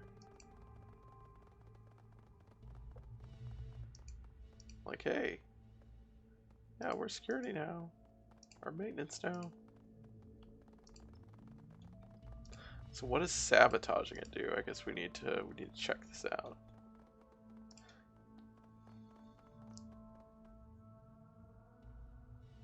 Oh, no, she does know. She's not gonna now that we're dressed as maintenance. But she doesn't care that we're dressed as maintenance. Okay. Well, we don't get to have this repair sabotage the generator. I wonder what that does. 4990. Okay.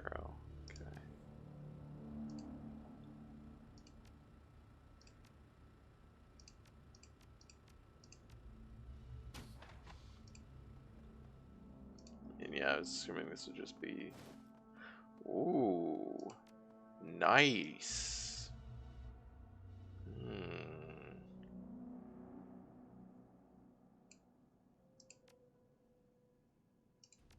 Oh, whoops. I meant to give that to someone, but... Actually, did it go to me? Why can't I... Oh, it's still stuck on her for some reason. Her persona. Rather than...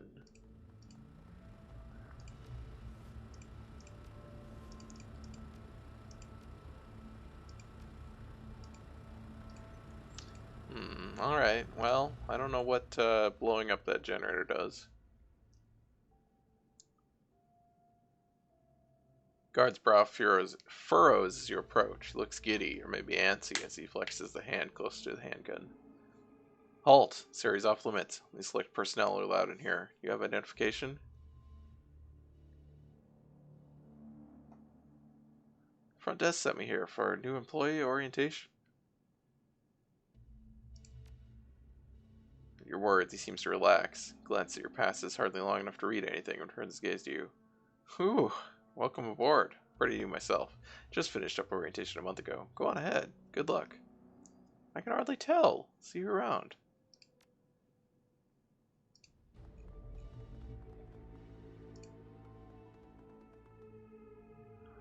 The elevator wall is a large panel covered in buttons. The keypad is mounted beside it. The buttons are left unlabeled, but you know from the plastic crates man's data which floors have security stations. Enter a numerical code. Ooh. So technically, we could just go straight to lab 12, which is probably a bad idea. But I think we should try it. 44526.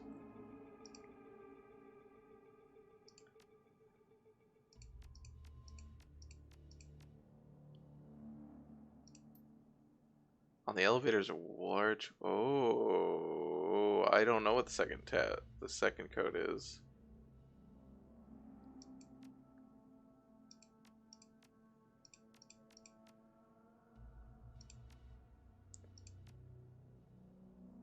Okay, so we got to find another code. All right, let's go to sales and acquisitions. Sounds less dangerous than thaumaturgical research.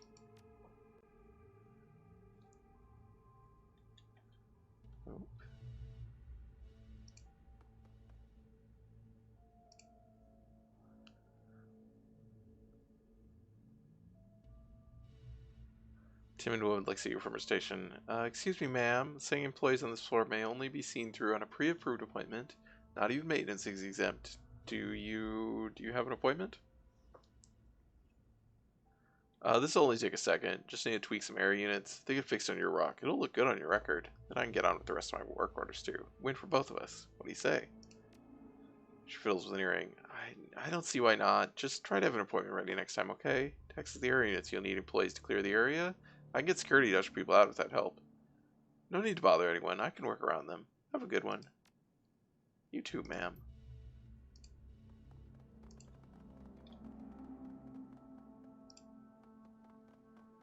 VP of Operations. Don't want to bother that guy. A worker over there.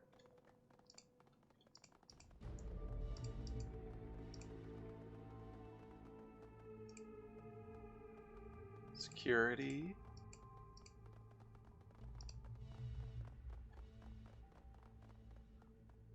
Manager. Alright, let's go talk to the worker first.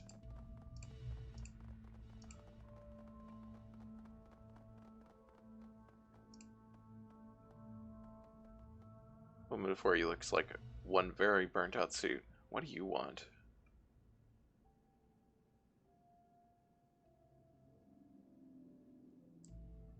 Don't take this the wrong way, but you look seriously overworked. What's going on? Maybe I can help. She chews on her lip, unsure. With a sigh, she speaks. Yeah, why not? Doubt I'll ever see you again. I could use a good venting session. It's the stack ranking here. My team, contracts and acquisitions, is in the deep end, but not because we're slackers like sales would have you believe. The way she bites into the word sales reeks of enmity. Because the system isn't based on merit, we're working our asses off over here, while sales doesn't even have to lift a finger. And while they're ranked ahead of us, they're way behind work-wise. But guess what? Saying doesn't care about that. All they look at are the ranks. Come this quarterly review, whoever's last in stack rankings will get demoted, or worse, sent back to the training pool. She stutters. But the other team is taking advantage of the situation too. You don't have to tell me. Sales is reveling in our distress and rubbing their success in our faces. But it's not just that. They're also undermining our work by denying us important data that my team needs in order to hand off our contracts to saying upper management, as if the rankings weren't enough. What if I could get you that data? She gives you a long look. What's in it for you?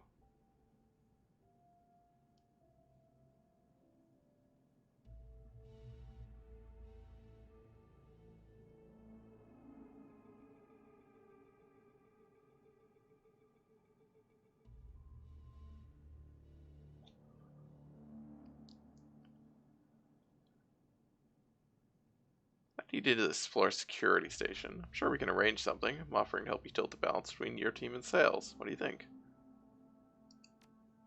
I have the code, but what? I'm not supposed to have it. I technically don't have the credentials either. Kind of seeing one of the guys at security. Wanted me to have a safe place in case anything ever happened here.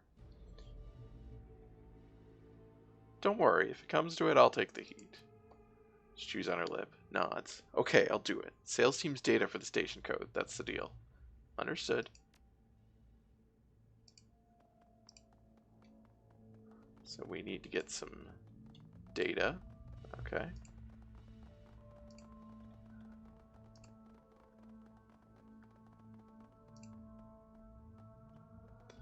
How can I help you, ma'am? Got word of a level 8 maintenance issue right here in your office? If it's not fixed now, things will get messy. Need everyone out of this room for the next half hour. Her mouth drops open, but after the initial surprise drains away, she looks doubtful. What kind of issue are we talking about?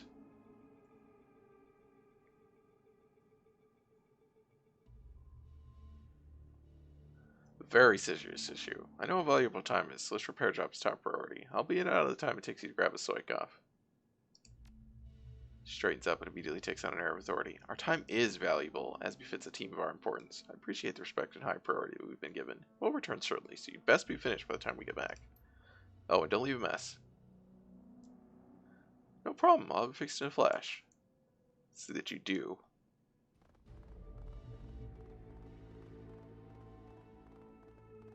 Did we get this updated? Nope.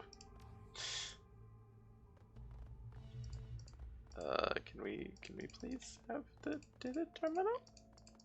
Please? Thank you. Quick look is all it takes to reveal this terminal is an unnetworked workstation sitting there, all unattended and vulnerable. It's just asking, begging to be hacked. Hack the terminal. Terminal contains several arcane marketing charts, each following trends in the Hong Kong real estate market. Probably worthless to anyone outside saying, but someone in here is bound to find the data useful.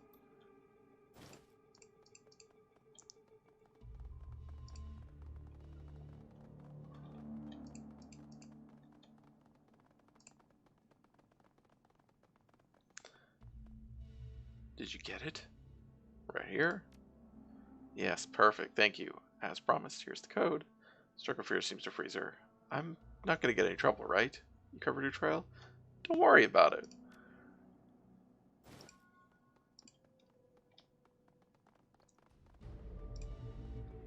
So we now have a security card. Should, theoretically, I think.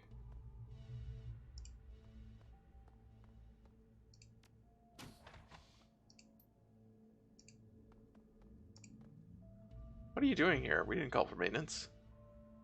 Maintenance doesn't have to be called to maintain the building. It's my job. It'll only take a moment. Sassy, aren't you? Still can't let you through without the passphrase. What are you talking about? There's no passphrase. Oh shit.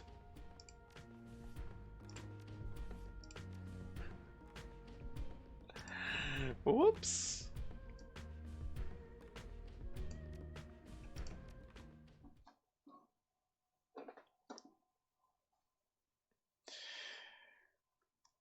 I need more charisma for this. Evidently, I've been getting by on 6. I can get more charisma though. It's fine.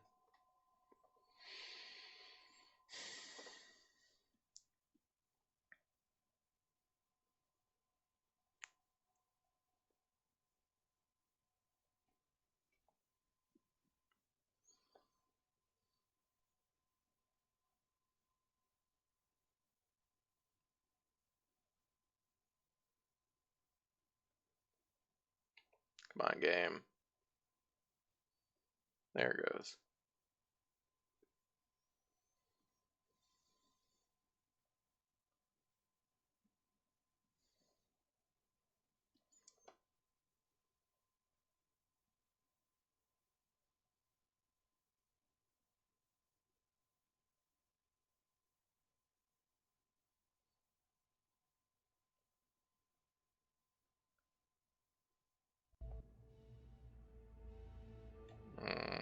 Okay. Oh no, she's T-posing.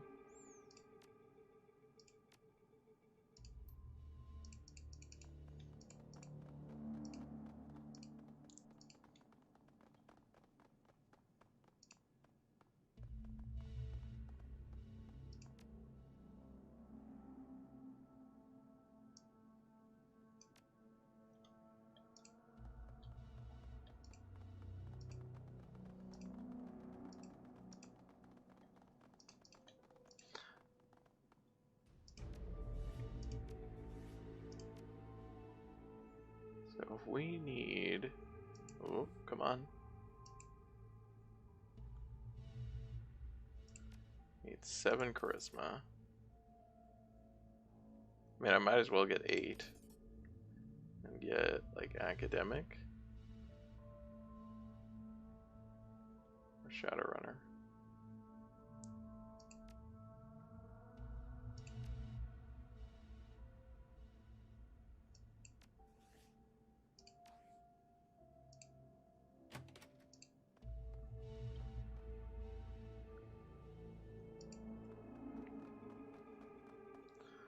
This calm, stern-faced man stands before you. He casually stretches his watch as he addresses you. His voice tinged with boredom. I've been expecting you. Like the maintenance uniforms, by the way. Enemy in our skin. Classic infiltration tactic.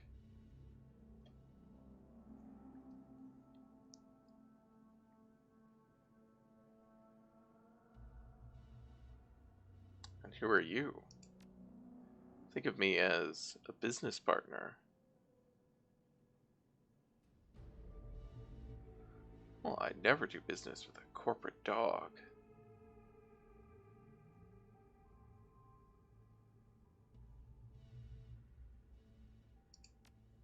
He snaps his fingers and the guards behind him train their weapons under position. Before you decide anything, at least hear me out. You're in a position to come out of this with an edge against Sang.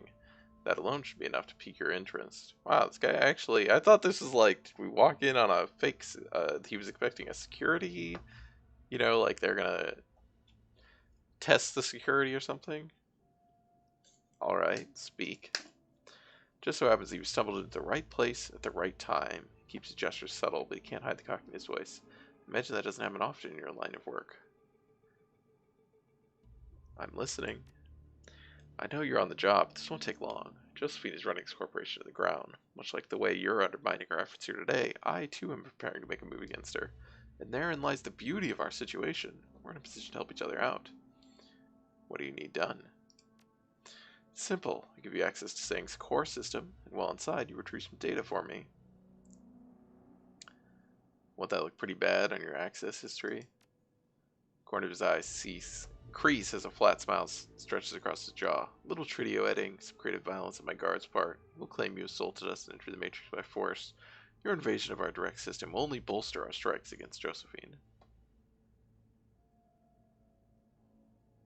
Deal. Clasps his hands together. Excellent. The information I need is a data store labeled Foreign Accounts. Turn those files to me and you're welcome to whatever else you find in the Matrix. Don't get clumsy. Avoid setting off a system alert. My associates and I will have to kill you to cover up our part in this scheme. Can't afford to arouse any suspicion. Should you try to leave this office and I don't have my files, our deal is off. I'll see to it that you don't leave this building alive. Play your cards right, runner. This may be the beginning of a New business relationship. Okay. This is really weird. Why is he expecting anyone?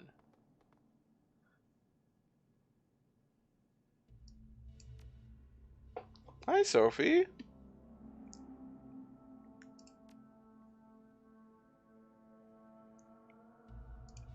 How are you?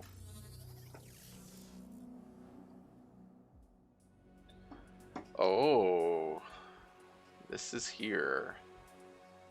Fancy. Oh, hello. Very large ice. Pretty good. Well, that's good.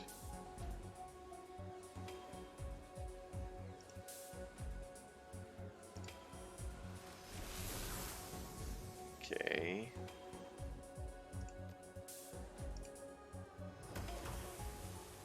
That's good. Where's its health? Tiny amount of health left. Okay. Good.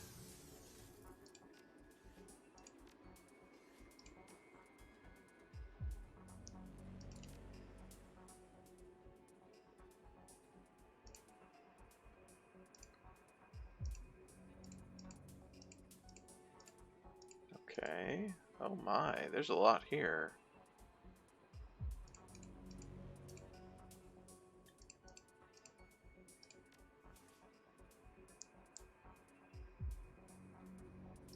Ah, these are the core. Okay.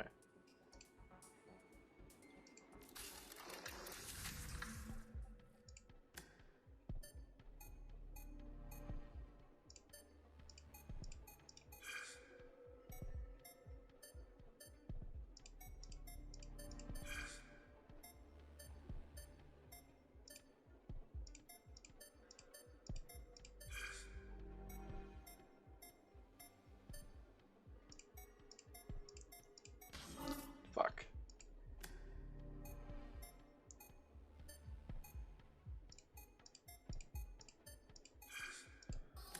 Okay.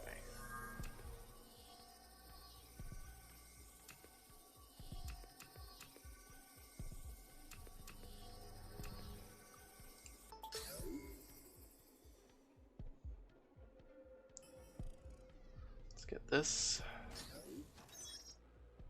Components. Financial records on the Walled City project. Ooh. Walled City low-income housing project. Financial records and reporting. Access the executive summary. Executive summary describes the finances, the Walled City construction contract, say mechanical services received about 950 million yen, from other corporations by the executive council, and then spent this money to build the Walled City. Most is a dense description of cost targets, metrics, financial analysis, and accounting methods. However, a short section of the final paragraph stands out. Achieved 35% diversion of funds while maintaining workmanship at generally acceptable levels. Severe downward cost pressures, large finance risk, and information control presented major challenges in executing a financial strategy for the Walled City Low-Income Housing Project. Co-construction of two concurrent initiatives, Walled City Low-Income Housing Projects and Prosperity, presented a major financial as well as operational challenges. Such large funding diversions are difficult to adequately obfuscate. Author again wishes to note that the official records in a current form still may not withstand scrutiny during their post-project audit by the Executive Council. Deep revision ex post facto is advised. Ah, hyper embezzlement. Yeah. Language of these documents is an opaque fog of finance and accounting. Without special training, it's incomprehensible. The associated visuals are tangled pie charts and dynamic graphs with data layers like pre-adjustment accruals, taxable share, payroll allocation, and depreciation full. Whoa. Most are interesting or esoteric. Three options stand out. Master cash flow. Layer of luminous green lines appear flowing through the system chart. They appear to be budget and fund reservoirs coded for various purposes. The green lines are divided into two sections. Each has glowing white text beneath. There's a lot here. Okay, section 1. Project receivables, funds reallocation. Okay. 35% diversion. Enormous scrolling list of walled, sturdy construction expenses. Next to each is a single word. Redacted. Okay. Utilities and excavation. Dense network of tiny nodes and branching lines. Granular map of all utility-related allocations, expenditures, and assets. Organizational hierarchy forms behind the system chart listing upper management of the utilities component. At the top, you see a familiar name, Edward Sang. Directly beneath them are two subordinates, Cameron Yu, construction engineer. Under Cameron Yu, a full organizational chart fans out dozens of names and positions. The name of the second subordinate is missing. In its place is a single word, redacted. Under the second subordinate, a much larger organizational chart appears with hundreds of nodes. In the second chart, however, the same word accompanies every node, redacted. Okay. Funds reallocation. The thread of yellow light spins from numerous nodes in the huge system chart and begins flowing through the others. The yellow thread snakes down below, bouncing through a series of nodes, changing colors until they converge into a single brilliant point. An incandescent white word appears beside it. Prosperity. No file exists.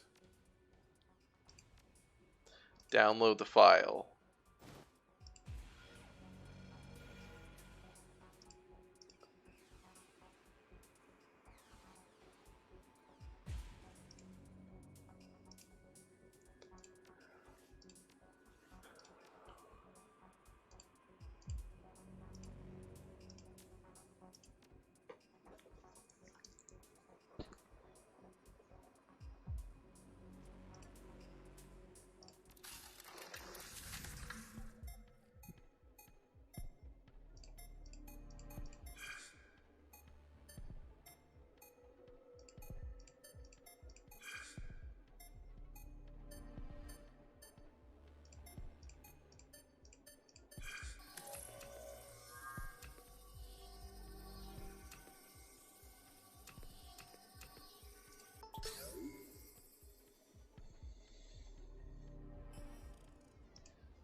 So the foreign accounts file is a series of recent transactions. Looks pretty standard. Several saying monetary deals with foreign partners and businesses, some money incoming, some outgoing. Closer look at the files, and the variance in the pattern appears. It seems a few of the deals are encoded to prevent them from appearing in the company's standard financial logs. Interestingly, all of the handful of encoded files all contain records of deals established through bribery with some of Sang's business partners. And more interesting is a chunk of clean new yen that's attached to the data. Oh right, new yen. That's the... Okay. I think that's all that's here. There's no way into the... Yeah, we can't get to the other side here. You exit the core system. The vice president watching nearby visibly relaxes. Took you long enough. You got it on one chip, right? Hand it here. You ordered embezzlement. You got it!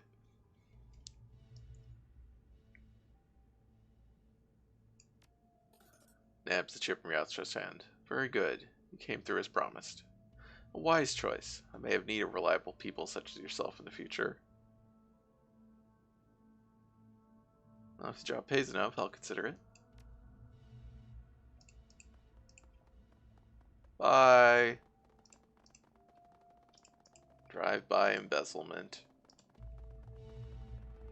Wait, can I not talk to you now? Oh no, I can still talk to you. Alright, good. We already did this last time, so...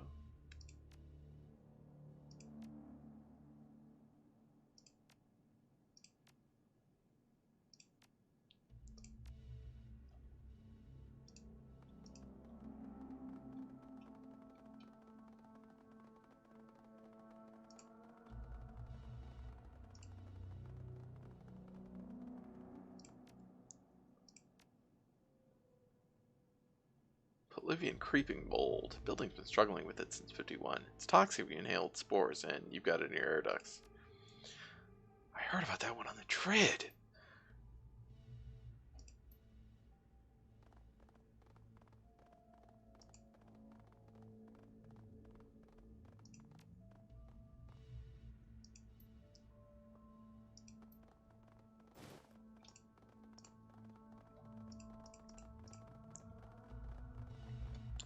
Alright, we'll save before going into security this time.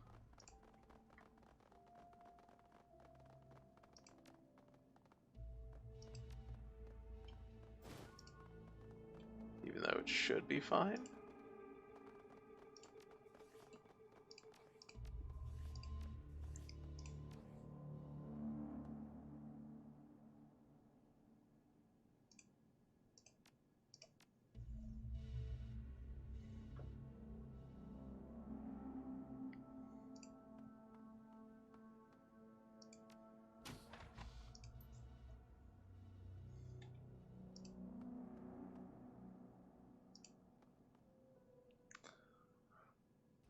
I heard you need a level 5 tune-up. Finally got the parts in, but there are other departments on the waiting list. We can skip you for now, but I'll have to put this station back on the bottom of the list. Backstabbings. Whoa, there's no need for that. Please come in. If you could just start with the desk at the back, we'd be awfully grateful. I'll get to work. As maintenance, I'll need access to the security terminal. It should take about an hour for the full installation. Don't wait up. Our terminal? Well, if you have to, but make it quick. We've got a lot of sensitive materials in there.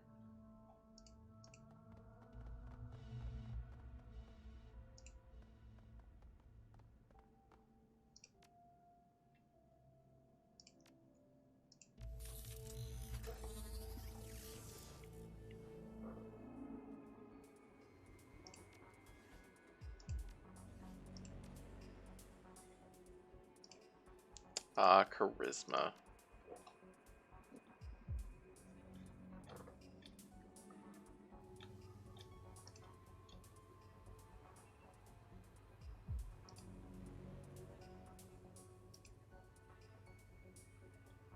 Okay. Interesting. Interesting.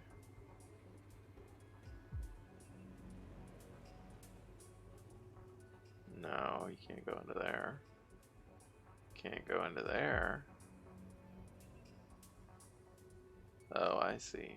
Okay.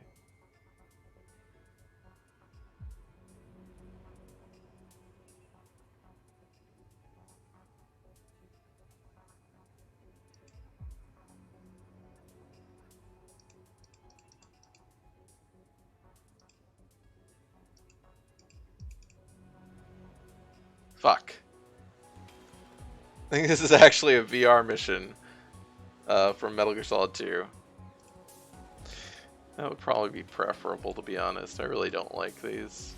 I don't like the. I liked it in the last game, but I don't like the real-time aspect of this one. The real-time stealth thing.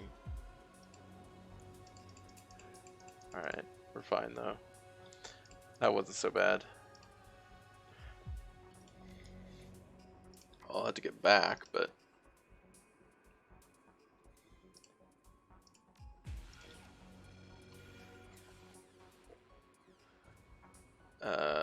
what does this one say? Security node. Okay. Hi guys. How's it going?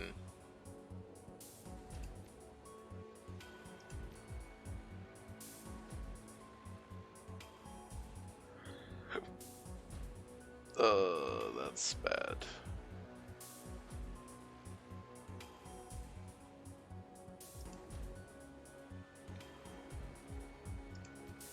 Wow, that sucks.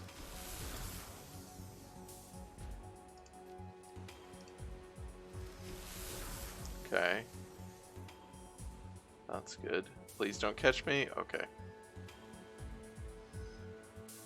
That's, well, okay. That's also good. Missing is good. I need to run over here and hopefully this doesn't hit me. Good.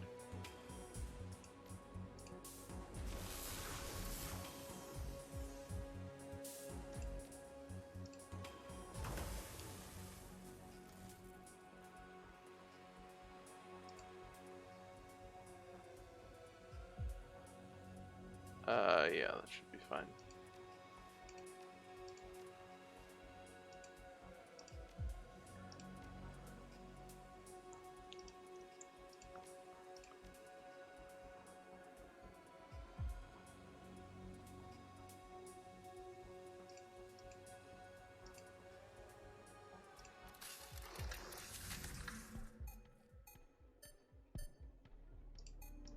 I'm glad I brought Isabel for this mission.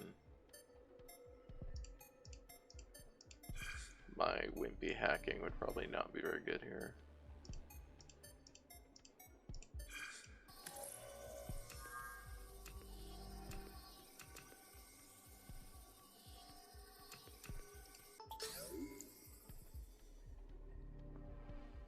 It, like, mostly doesn't make that much of a difference, but here I think it would be enough.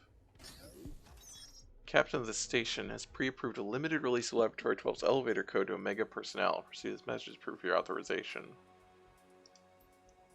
Read the conversation between a hanging executive and an employee in accounting. Data store passcodes request. I was informed that you're the best person to contact regarding the passcodes for the Magical Research Center. As a new recruit to the accounting team, with security being so tight, I lack access to Center's files that are necessary to perform my biannual accounting report. I appreciate if you send me the codes by end of day today. No. What you're asking is extremely unorthodox and in blatant disregard of company protocol. My department is under constant scrutiny and I can't afford a leak. You'll have to go through the proper channels and fill out the required paperwork if you want the passcode.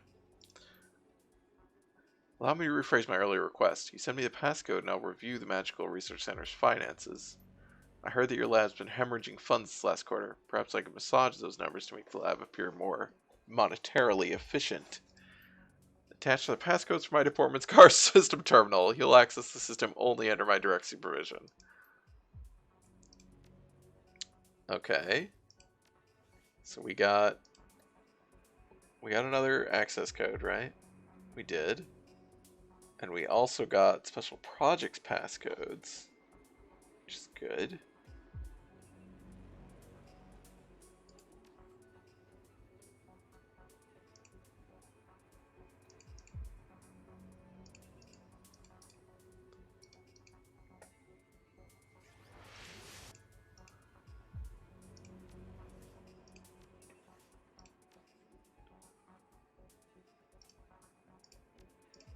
So now we could actually go to Lab 12, it seems like, but we probably do not want to do that yet. Oh, hi. Okay, so there's a thing coming around here, so we don't want to do that. Apparently I have a good chance to hit this already, though. Yeah, that's pretty good. That's the white ice, okay.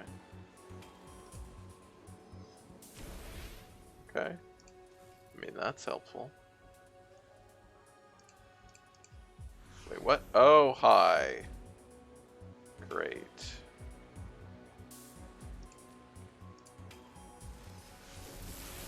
Jesus, you missed your fucking 80% shot. Come on, Isabel. That's good. That helps. Alright, we need another crit. Yeah, that's what I'm looking for.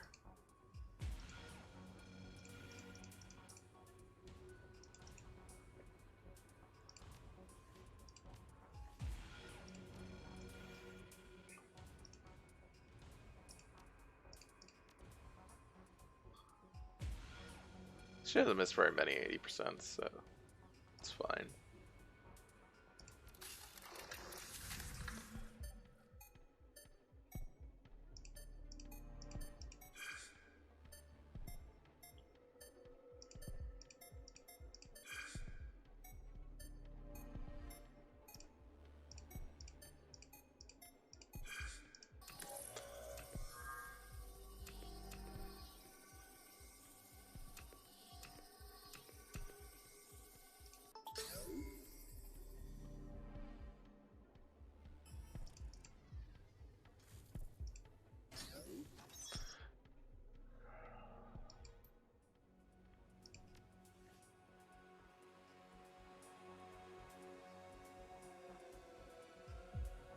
Wait, we got a second elevator code.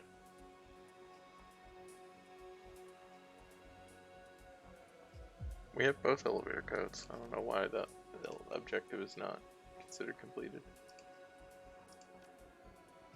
I can leave, right? We got everything here.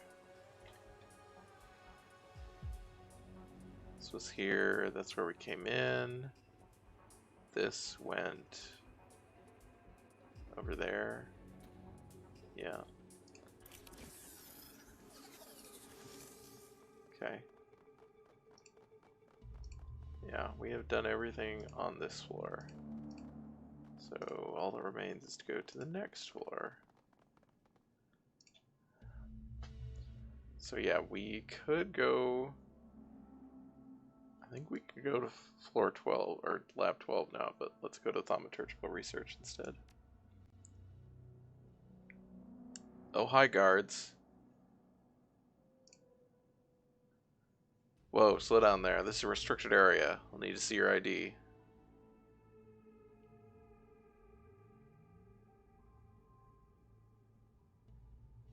Maintenance said we have to replace some light fixtures. The company wants to see if different lighting makes employees more productive. Is that right? Got someone here saying she was in maintenance. Was anything like that scheduled? Here at the labs. Should I give her clearance? Understood. Oh shit.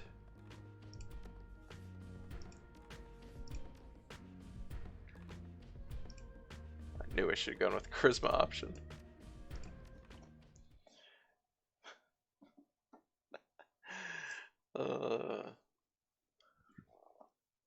Oh, where'd the cats go? Now they're both gone. Oh, I see one out there. Hi.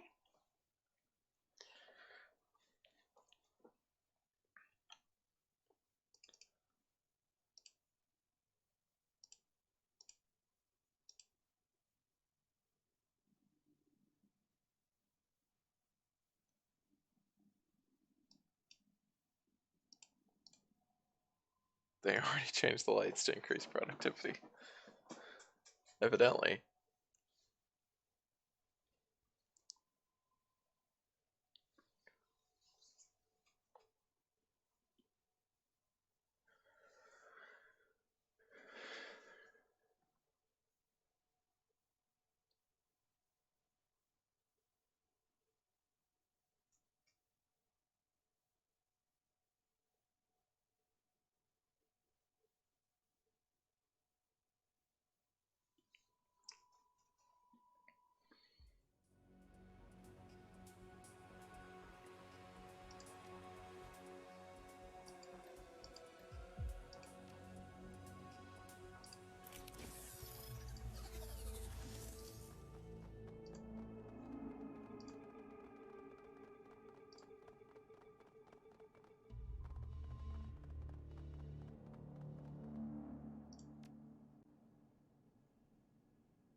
Calm down, I'm from maintenance. Just here to replace some lights. It's not like I stole this uniform or something.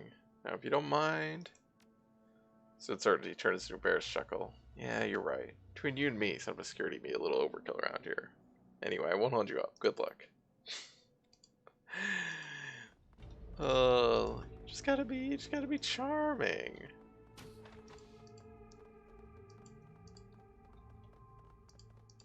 It's in all of these rooms. VP. Well, I don't want to bother the VP. The thaumaturgical lab. This is going to be the security station. This is a locked door. Danger, in use, do not enter, okay. This is a containment lab. And that's it. Okay, well, let's check out the containment lab. Oh. Can't check out the containment lab yet. Unless we have key cards. I don't remember where we have key cards too. We have some key cards. Or codes. Look what we have.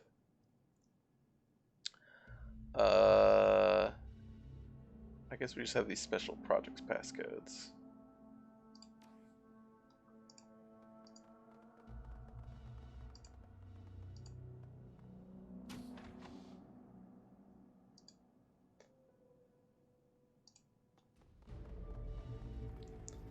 You overhear a masked man in a lab coat mumbling to himself. After a moment, you realize he's narrating his actions. With the flash of his pen, he approves the incoming lab expenses. Science shall not suffer at the hands of miserly department heads.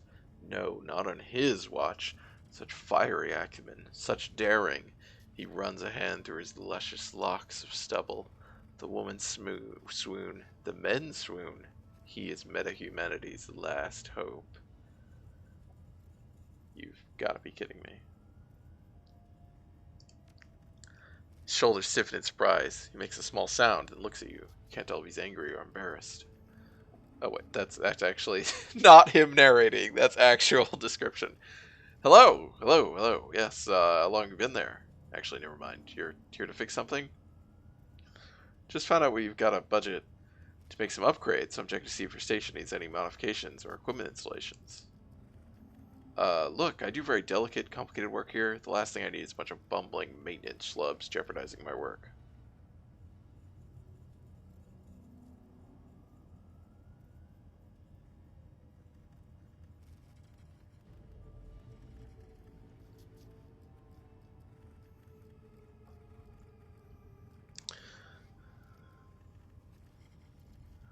I can tell by the energy flowing through your setup that you're peering deep into the astral plane, looking for something. The source of an aura. Is that right? You could see all that. His baffled expression quickly morphs into one of ecstatic delight. No one else gets it how crucial this project is. It's been so long since I met anyone who understands my work here. I don't know where to begin. It's genius, really. Well, I invented it, so I'm the genius, but the contraption itself is nothing short of spectacular. It uses advanced sonar to, in layman's terms, etch out an image of the astral plane, but instead of refracting off of physical objects, it refracts off of magical energies. Interesting. I don't know what you're thinking. I know what you're thinking, but why are you digging around in astral space, Wendell? Unfortunately, I'm not at liberty to discuss those details with you. I've been entrusted with this task, and I take my job very seriously. Is that right? I know, I can see the disappointment on your face. I suppose I could tell you at least where I store the information. The sonar scans are oh so cleverly transcribed into a separate terminal that is constantly updating the results. This technique allows me to paint a picture of an abstract space. Revolutionary! Wouldn't you agree? Yes, of course you do. You understand. I guess. I'm sure you're wondering how I use this data to discern energies of value from the nugatory ones inside astral space. Well, it actually relates to my sonar system. A minor adjustment that I made to its sound wave feature refines the oscillation signal and, in turn, alters my results. As the sound percolates through the astral plane, only energies of substantial magical strength provide enough resistance for the signals to refract information back to my terminal. Huh. He leans in and his voice drops. To be perfectly honest, I actually got the idea from a video game, Magic of Evermore, The Awakening. It was incredibly popular a decade ago. Have you played it? It doesn't matter. You don't have to have played it. You already get it. We're kindred spirits, you and I. Just like Balgr the Great and his pox-faced friend, Pukok. Tell me more. Well, part of Meta's battle system involved an otherworld where the fights took place in complete darkness. You had to do a sweep attack with your ringing axe to see the opponents. The audible attack would pass through lesser objects, but not the active energies of your enemies. The gameplay was crap, but the concept was there. One day, on my 239th playthrough, I realized that its mechanic could be applied to an actual real-world system. It was plausible. Imagine that. I don't want to brag, but there's no other scientist in intra-astral research who could accomplish what I've done.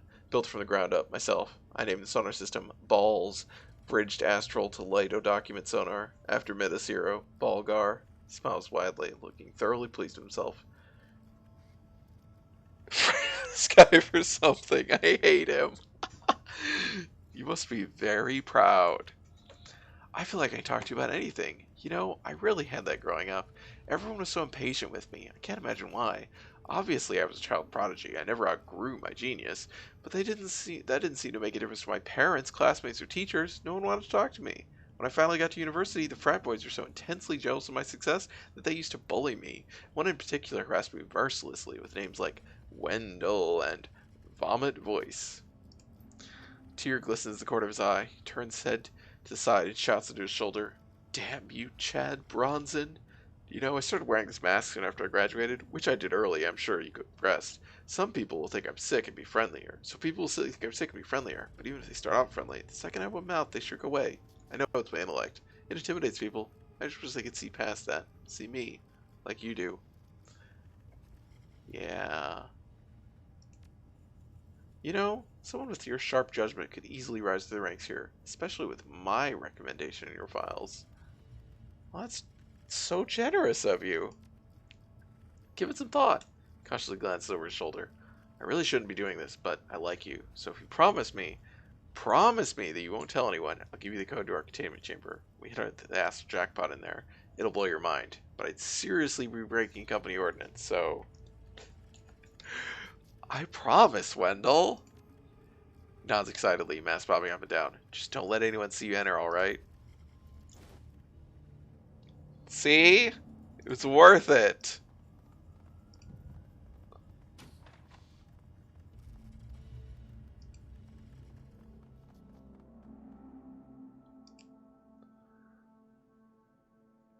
The vice president spares you a glance from over the top of her PDA. There's a bite to her voice. Who are you? Maintenance, ma'am. What do you want?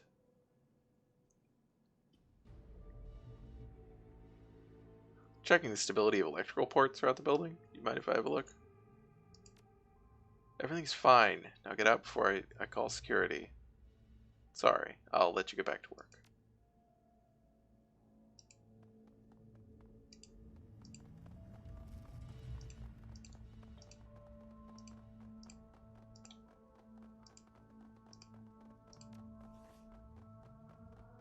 See what's in containment.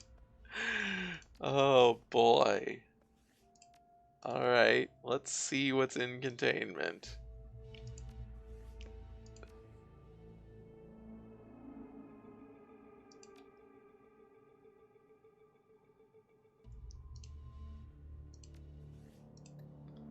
The containment door code is 1915.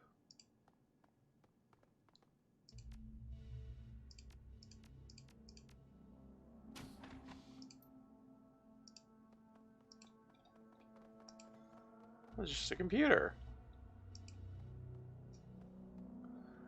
Research journal. Most of the entries are dated, containing information on the various experiments before one saying subject. One stands out. A newer entry regarding the health of the subject, which appears unnamed. For unknown reasons, getting sicker and sicker. No amount of saying efforts has been able to reverse the ailment. Containment breach response plan. The response plan is several pages in length, but the summary at the top provides enough information to understand the remaining content. Should a breach occur, all containment doors will be closed, the emergency door control will be routed to this terminal. Additionally, if the subject escapes the floor, a rapid response unit is on call for immediate deployment. Okay. Lab controls. Open shutters. Oh my! With a metallic grid, the shutters open to reveal a massive nightmarish beast, yet despite its daunting size and presence, its body is wasting away. It looks sickly, frail. From one strong limbs hang loose flesh with eyes sunken in its gaunt face. A thin fluid drips from its eyes and nose, into its mouth, and off its chin. Around the cell are small puddles of the same substance, some even splattered across the walls. A putrid prison. Alright, we're not going to let that go yet. But useful information that is there. Let's... Oh, God.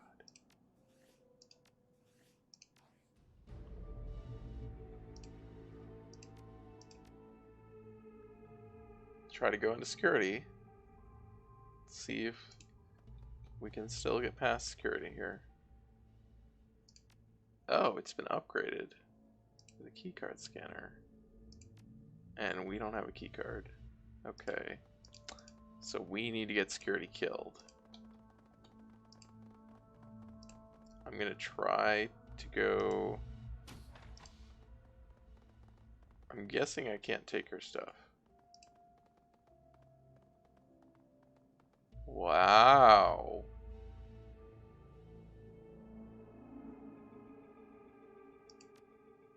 Who wants a spell?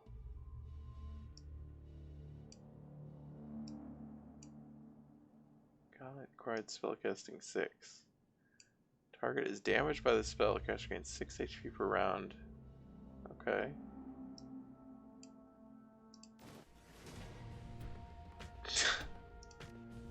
She's like, really? Alright, that's what I figured would happen, but I just wanted to try.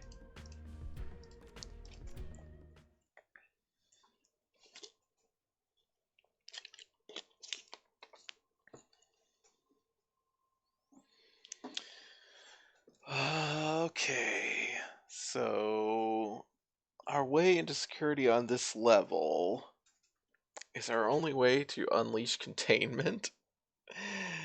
Because that brings a rapid response team, which we also don't really want to deal with, but...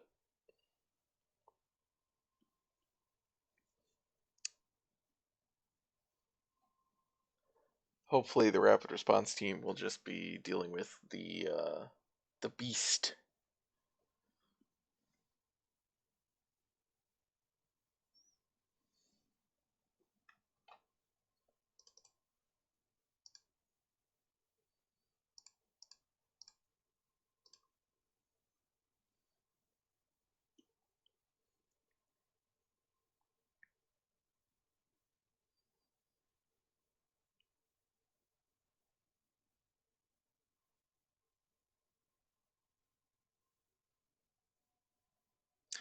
We definitely do want to get rid of that executive, though, so we can get into our corporate system.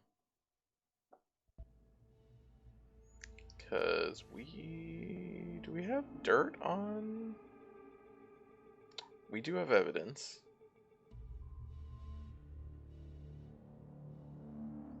Yeah, the only objective we have left is to get into the security zone before going to the lab. Okay.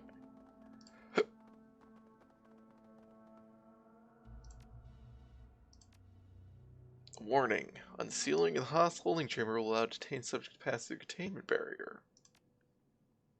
Subject may be hostile to surrounding environments and organisms. Subject may incur massive financial and lethal damages, emergency measures notwithstanding. Secondary seal has been released. Containment door 2 is open. Locking down floor entrances and exits. Activating emergency plan Vermilion. Emergency door override is now available. Open the head of research's office's door. Yep, that's what we want.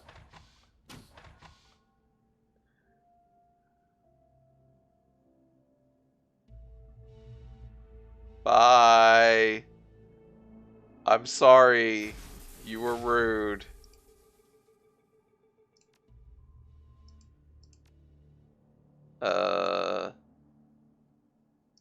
Can we leave?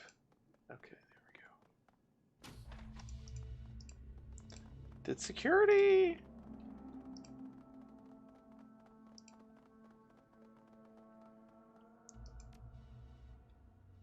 Oh, I guess security didn't leave. Well, that's interesting. Oh, it's... Wait, what? What?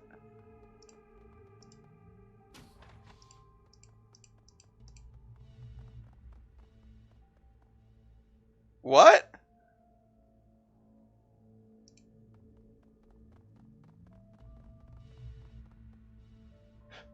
If you ever hit a button harder. Well, someone's on the ball. Haven't you had a chance to call the janitors? I only just killed it, too. How did you... Shakes her head. No, never mind. Just get rid of this thing. It's leaking all over my Persian rug. She just fucking murdered it! Holy shit! Well, I'm your woman, but you want to leave for this. Things are going to get a lot worse in here before they get better. What? What do you mean?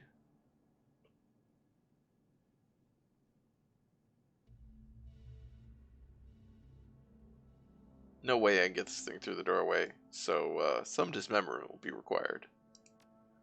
She pinches the bridge of her nose in frustration. I don't need to know the details. You do what you have to do. Just get it out. I'll be waiting in one of the spare offices. But don't throw this body away. Put it in cold storage. Maybe we can still get something out of it. Man, they built that thing up like, it was all like, oh, look, it's gonna do it, and then she just fucking killed it. I was all like... Strip armor. Yeah, that. Okay. I mean, we'll just stash it. These aren't actually very useful spells. Wait. Okay, no, I was like, can I not get back to it? No, I can. Alright. You're up again, Isabel.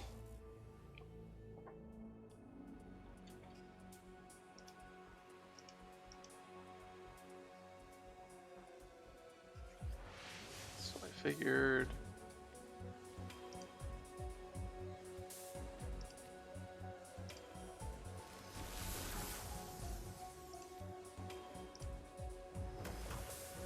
There we go. Good.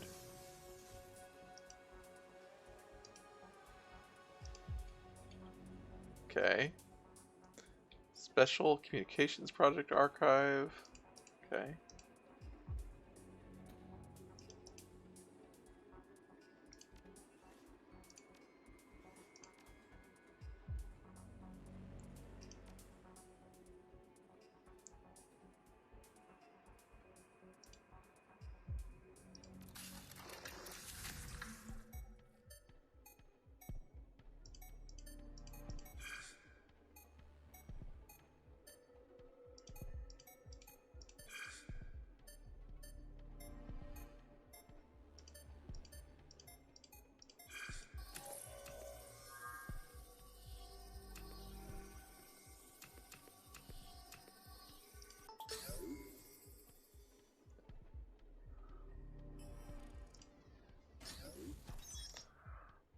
Small R data archive node springs to life. Here's a reset of mails tagged to reinitialized data center. Special projects. Read the mails. From Josephine Sang to David Yu. As expressed in person, the assist-based security project is on an accelerated timetable, such as require regular updates to track progress. What is the status of the device? Please forgive my lack of proactive communication. I've been working around the clock to beat your timetable, was ignoring my mail in order to focus on the task. Lab 12 has already been refitted to support the Assist project. I have several noted experts on memory notification contracted. The security project is ahead of schedule despite the timing concerns that I articulated in our initial conversation. I must stress, however, that even though we are ahead of schedule, the operation's probability of success is low. I just wish to set the appropriate level of expectations. I'm pleased that you're ahead of schedule, Mr. Yu, but let us be clear. My expectations are already set. I expect success. Were this a simple memory wipe, or even a straight replacement, e.g. swapping one discrete memory for another, my confidence would be quite high. Technology and techniques are mature and well documented. The process of replacing a seminal event is subject to timeline, and then revising its myriad downstream memories is daunting work even in an open-ended time frame. Given the duration of the task, I cannot in good conscience predict higher than a slim probability of success. Deal with the seminal event within the prescribed timetable. Edward is 65. If the downstream memories appear contradictory or confusing, we will treat him for a medical condition linked to senility while we work the bugs out. Yes, madam.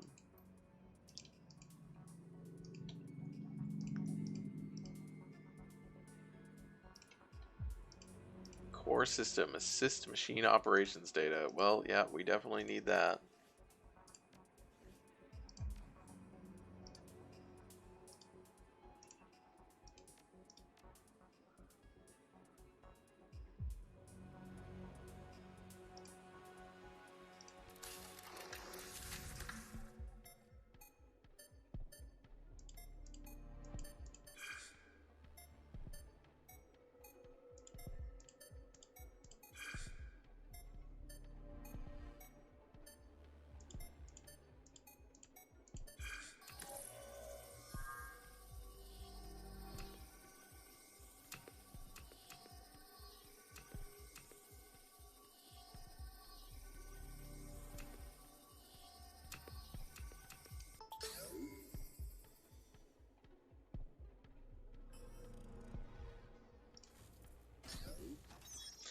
Only a small quantity of data resides here. The file header says something about a shutdown procedure for Lab 12, but it's bogged down in technical terms and code names that make understanding the contents of the file difficult.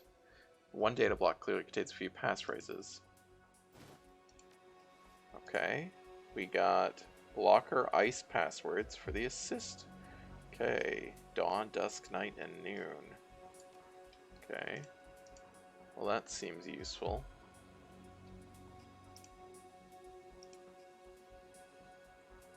And that was that. Okay. Let's leave. So, we haven't gotten into security here. How the heck do we get into security? I thought they were gonna...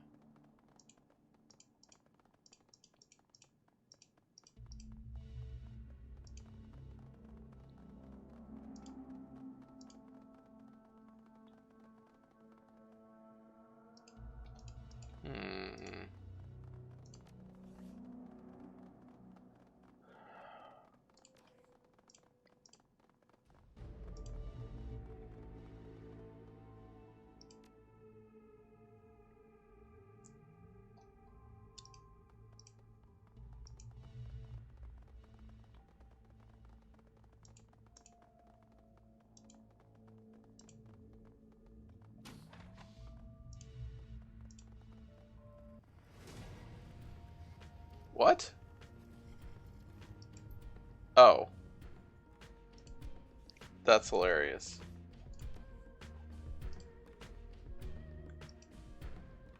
Well, actually...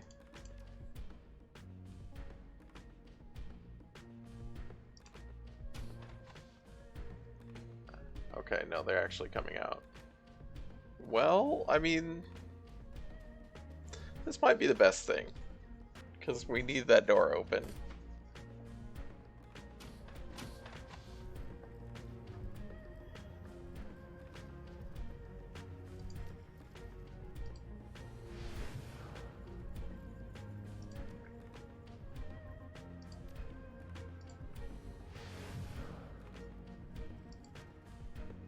Hi, guys.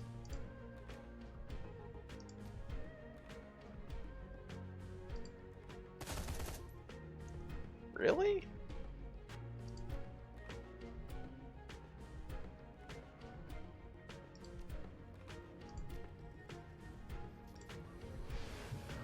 Should have done that first, but...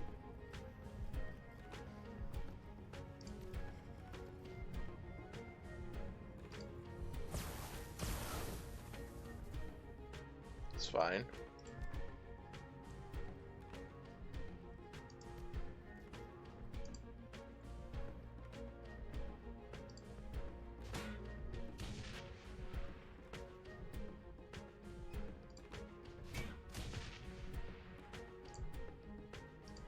I forgot that you have this. Oh, you missed. Apparently line of sight is blocked to that somehow, but...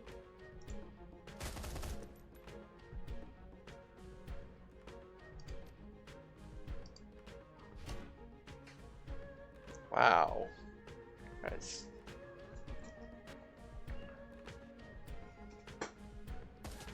Ow!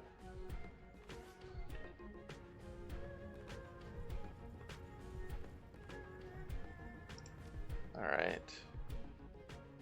Wait, can you not get in there still? Oh, you have to go grab the fucking thing. Okay. Pick up the key card. Open the door.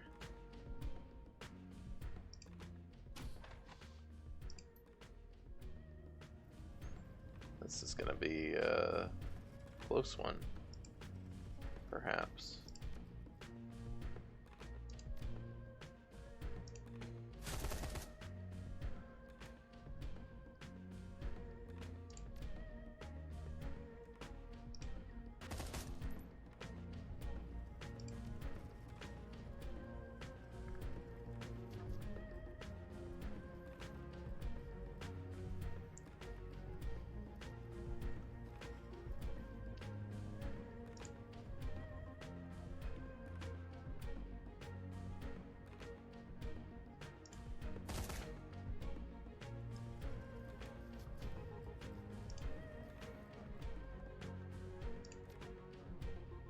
You not to miss.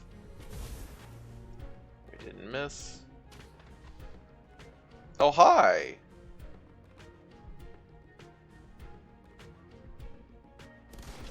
Oh shit, that hurt! Please don't murder me.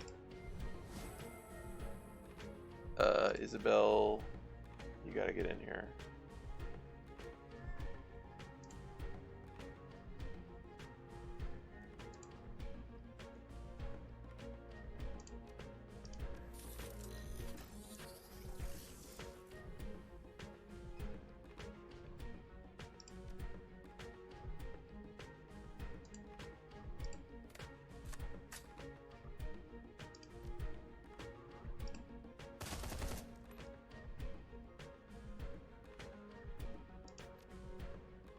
Oh.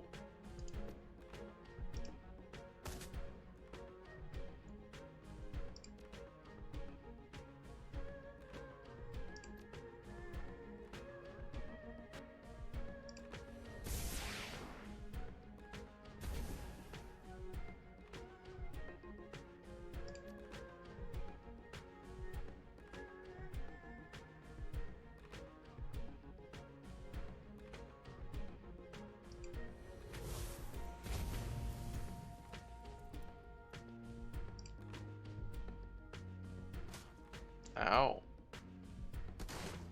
Ow. Okay.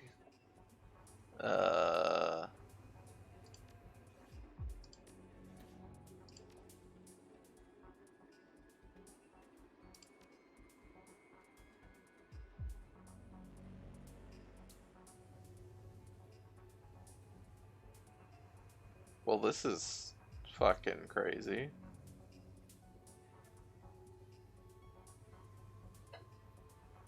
Okay.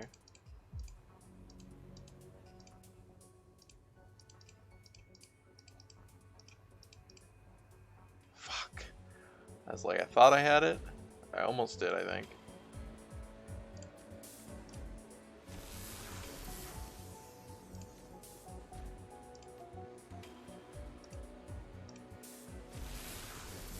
Really? Cute.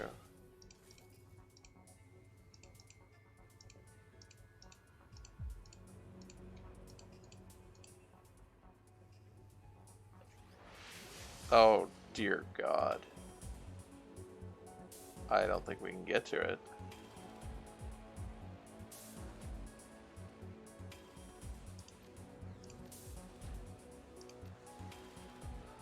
It's back here somewhere, right?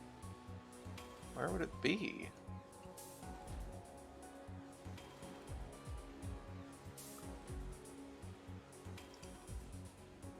Oh, there it is.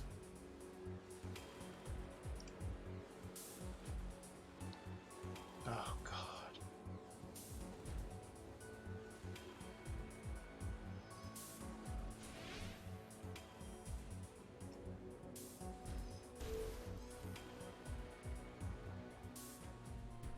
Well, I think that's it. So I'll have to reload probably, but we'll see.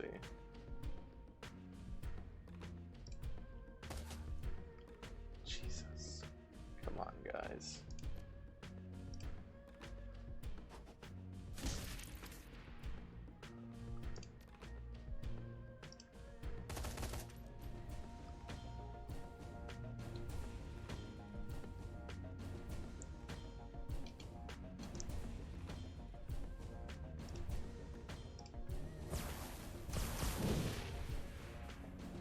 Whoops. Wasn't trying to do that, but you know, that works.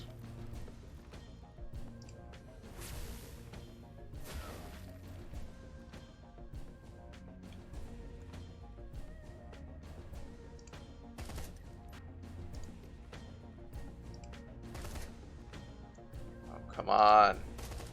You did it! Oh, that's bad though.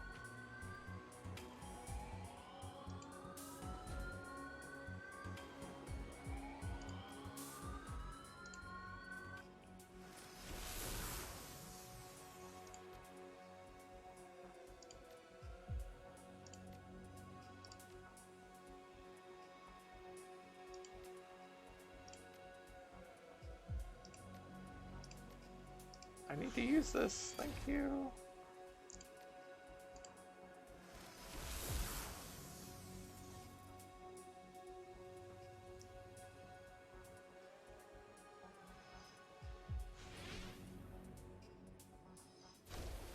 Ouch.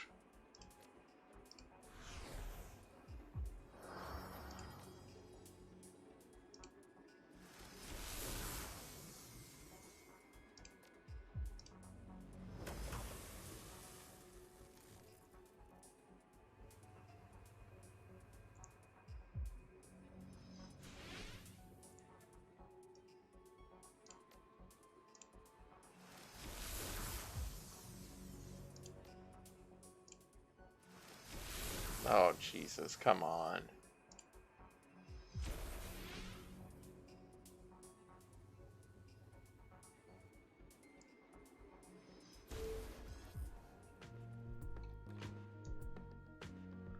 I mean, we don't have anything to do.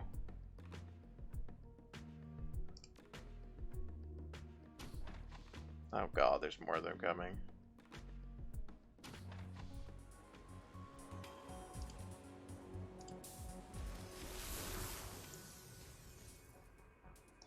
So like I said, I think we'll be reloading, but...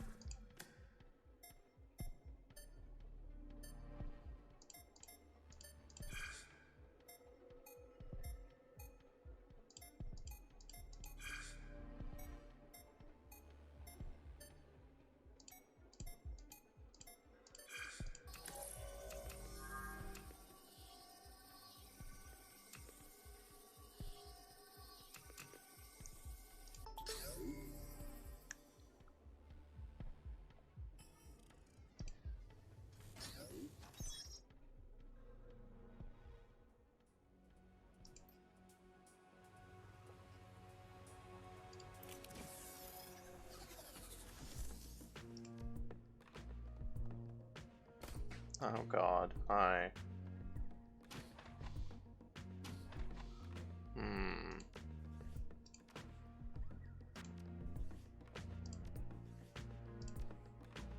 Okay, well, I'll save the game here.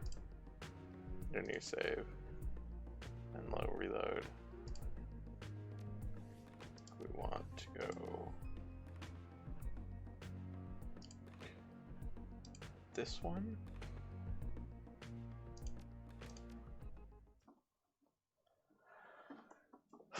Trying to figure out what's the best way to do this. I don't know how to get into this room.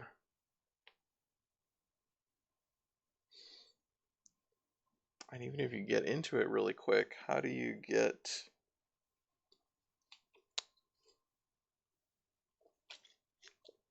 Getting a hacker through in those 3 turns is really hard because there's a lot of ice in there, even on a 3-turn, even if you had 3 full turns. It's just a lot of ice to kill before you're allowed to hack the thing.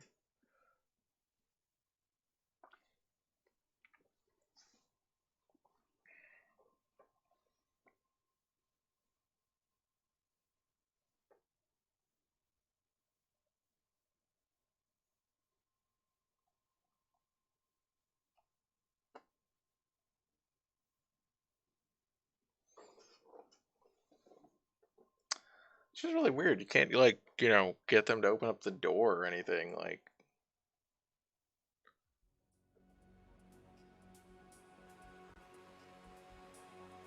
okay.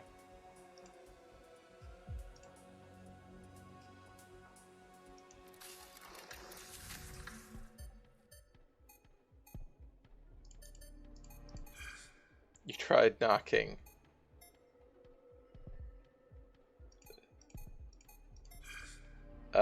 Well, it wasn't an option.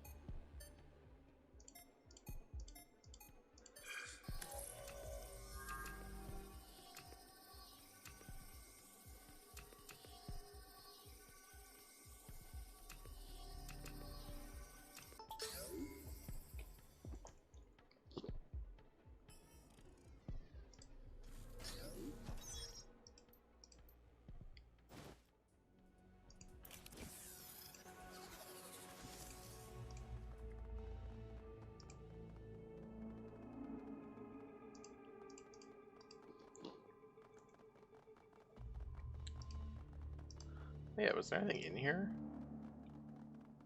No.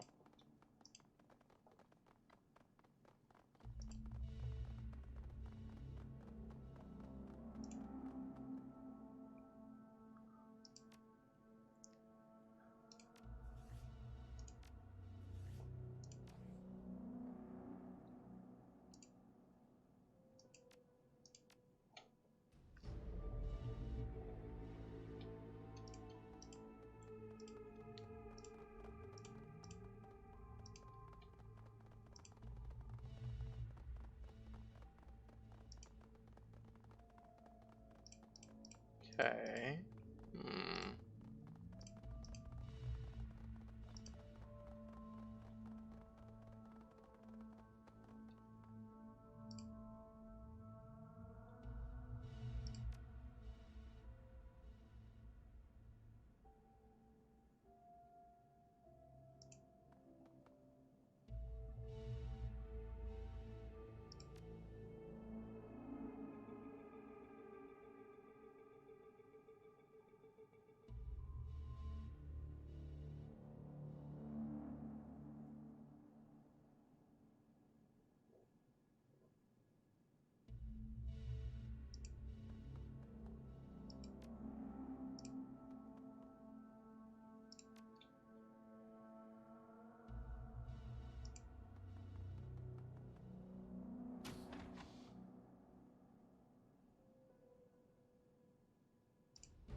Oh, that's interesting.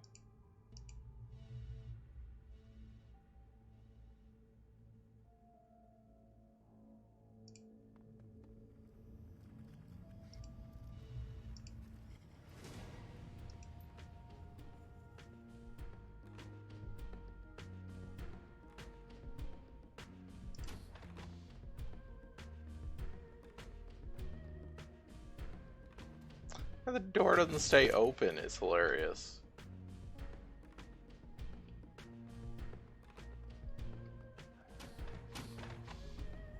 Okay.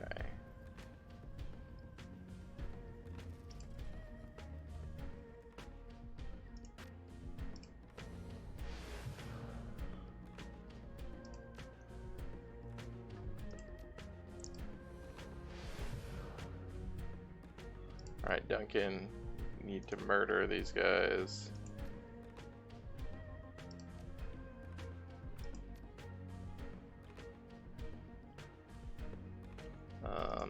Actually, let's do this.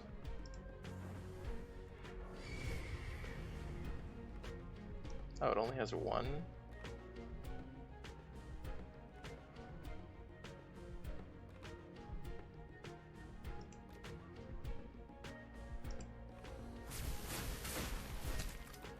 Nice. That was really good, though.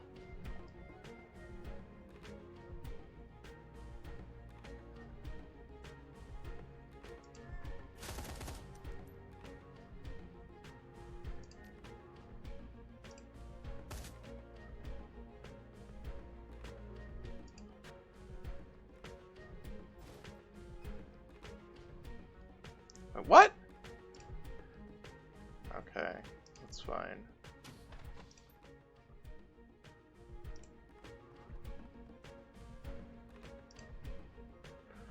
You gotta be kidding me. Oh, that's frustrating as hell. Like, the whole point of this was to get her in there immediately.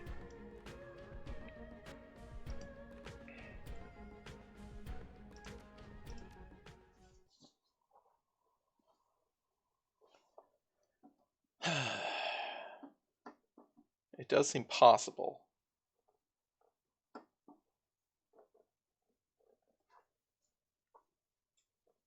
It's just very janky. I feel like there should be a better way to do this, but I'm not sure.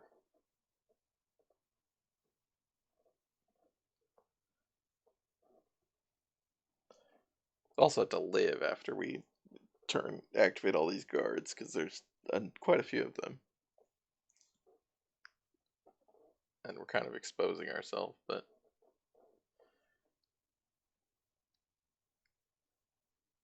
I guess maybe we just park everyone outside of the room.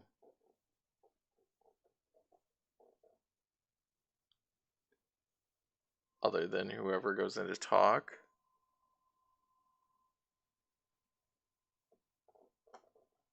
Which would be me. Has to be me, I think.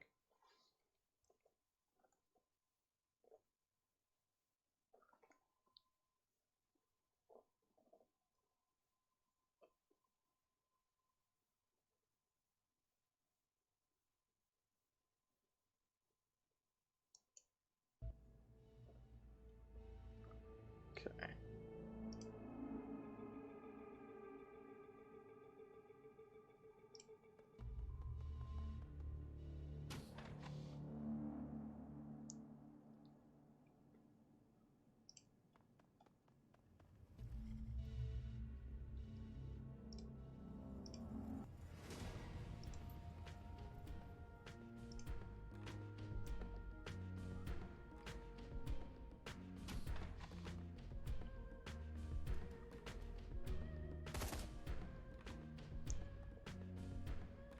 Oh, he's staying outside. Holy shit.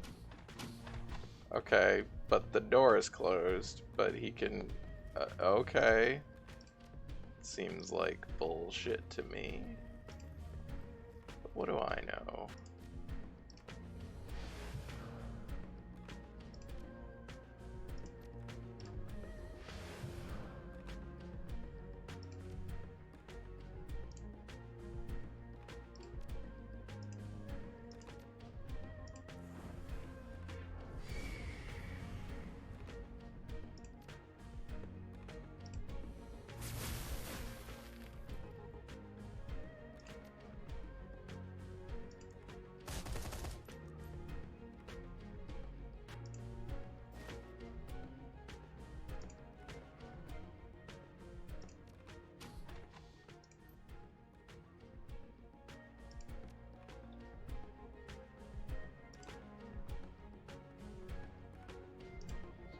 Did it.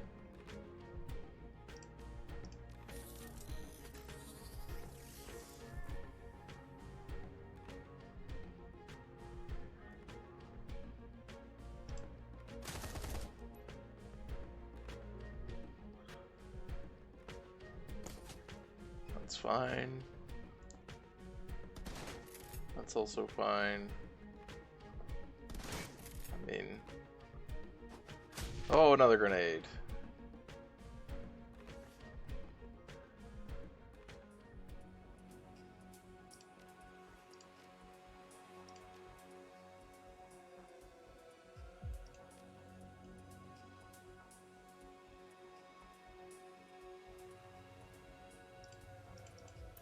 Nope, fuck!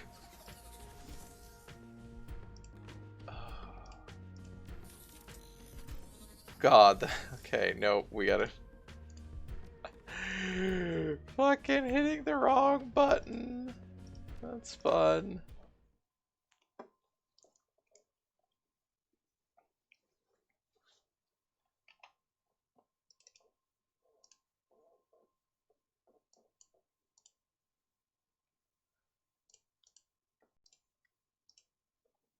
God damn it. Fuck, I hate this fucking hacking. Why couldn't it just be like Dragonfall?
Okay.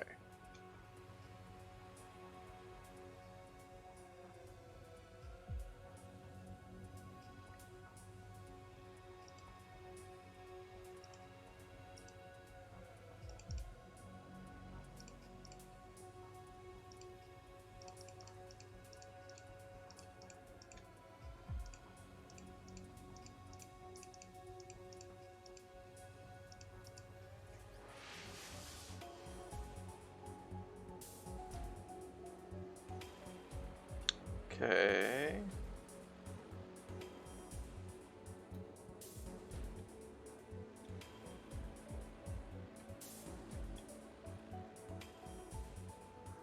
Probably still want to just go all the way back here. That's really annoying that it's not letting me actually select it.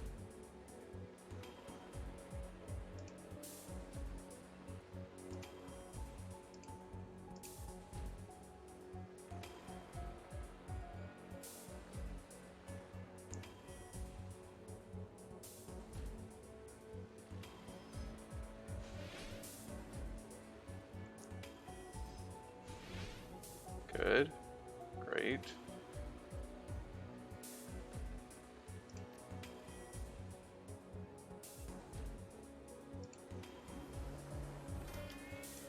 Yeah, this is the time to do that.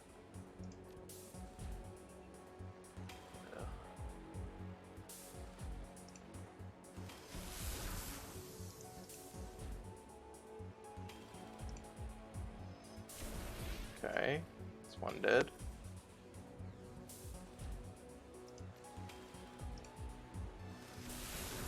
Fucking, you missed.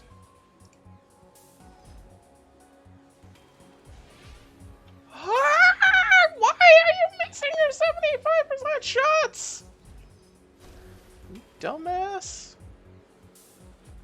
Oh, that fucking shield thing's gonna be the fucking death of me.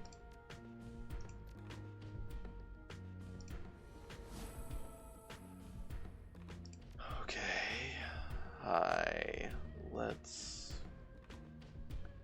this thing have no AP?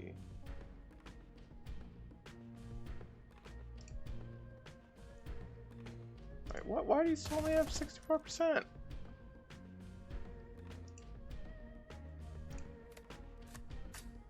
Well, that sucks. We are flaming you guys. And then running away. And I only have one? What is going on that I only have the one?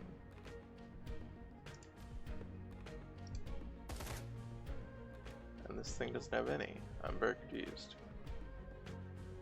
Okay. Oh, there's still that guy in there. Oh, shit.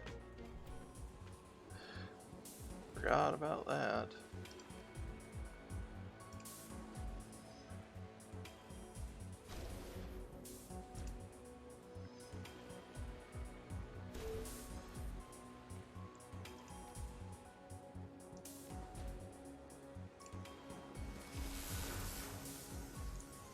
Okay.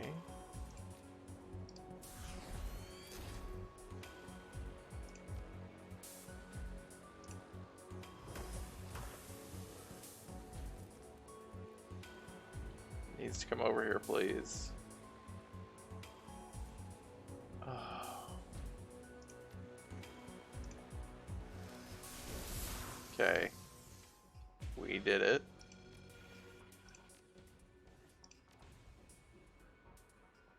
Theoretically. Assuming this is the right one.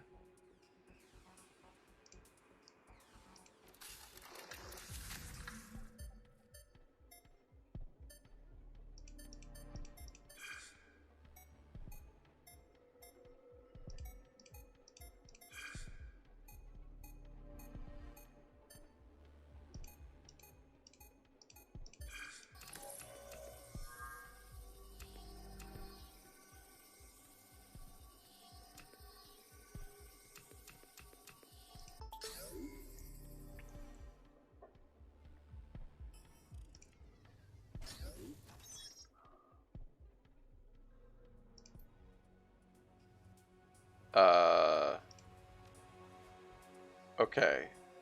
We did it. Right? Why is the alarm window still there?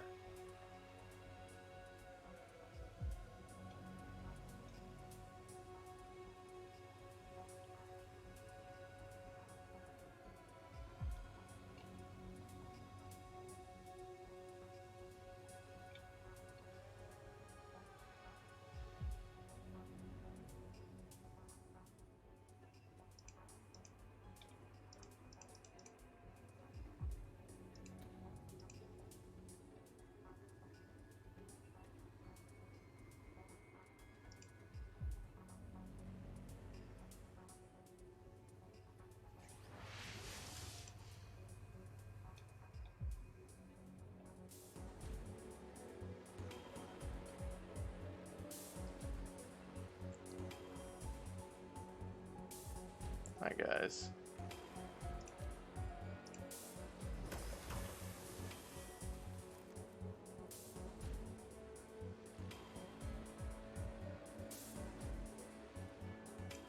Oh, that was erosion.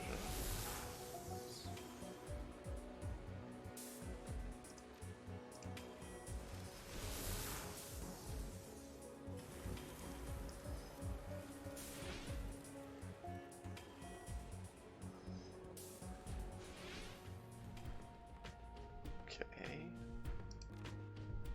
Oh, I see. There we go. I gotta give it some abilities.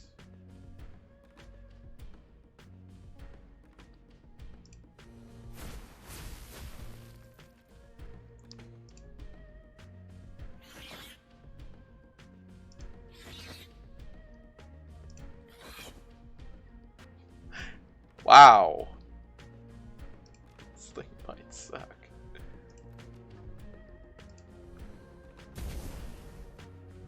Oh, I was kind of actually hoping that those would blow up there. Hey guys.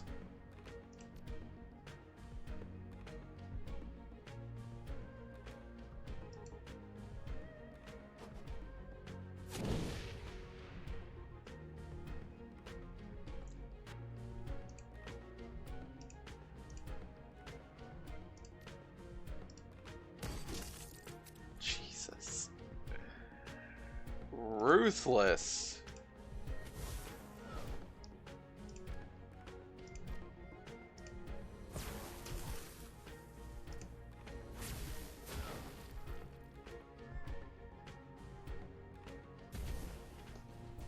There's a guy over there. Okay. Ow.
Bulletin board dedicated to this course faculty pops up. Several mundane topics are posted, but one title attention seems more promising than the others.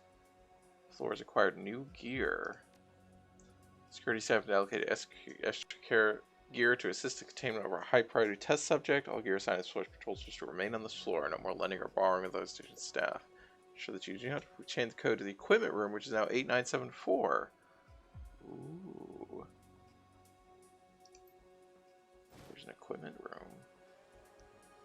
Also got an achievement for all data stores in the core system nodes in the Prosperity Tower. Well, yeah, we did do that.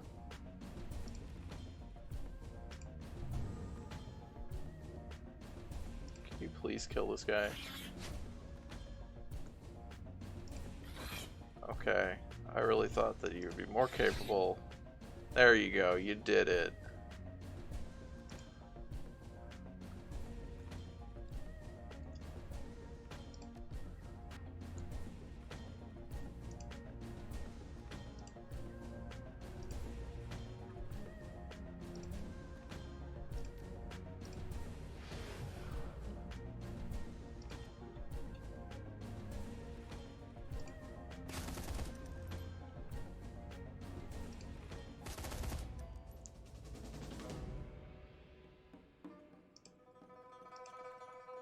Everything is good. Alright, I have no idea how... Okay, our alarm window is still sitting at 2 for some reason, but that seems like... that means we did it. So... Oh yeah, there's an equipment room. Where the hell is that?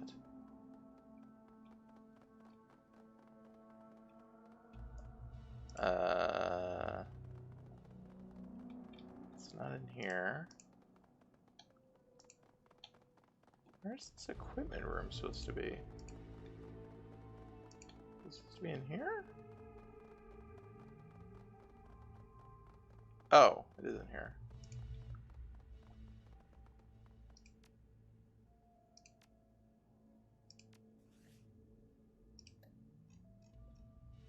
Nine, 7, 4. Nice. What do we got? Medical supplies? Oh god, we have lots of things.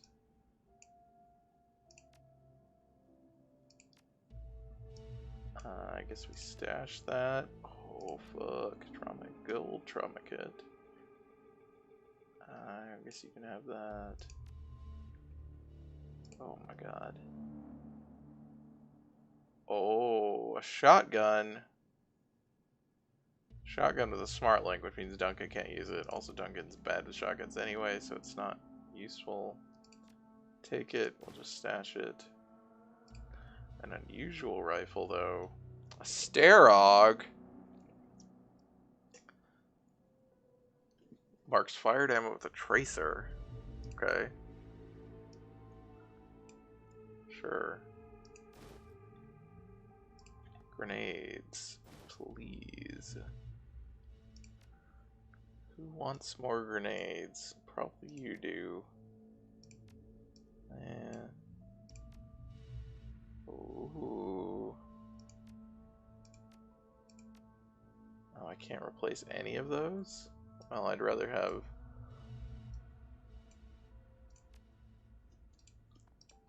a damaging grenade than a flashbang. Alright. That's pretty sweet.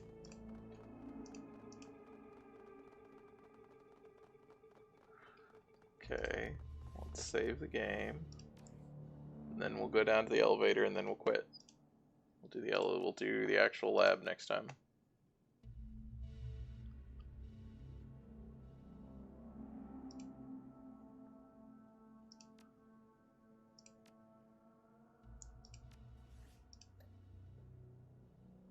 Four, 5, 2, 6.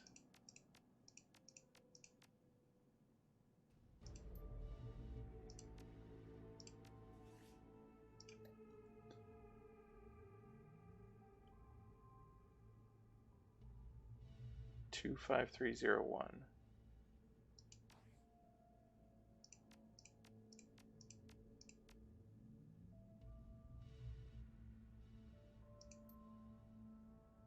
Lab 12.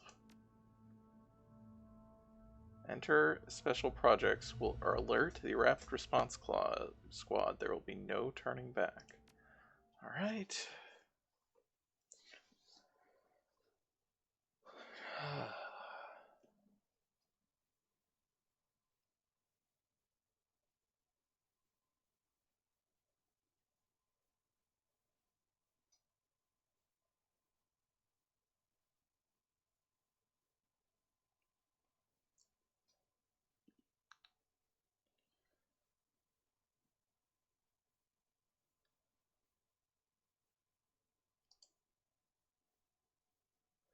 The elevator code's acquired. You head into the enclosed space, watching the ceiling access panel closely as you make your way to Lab 12. Light elevator music contrasts sharply with the smell of sweat and cordite. As the lights on the elevator hit 12, you cover the door and wait. What the fuck was that? Cats?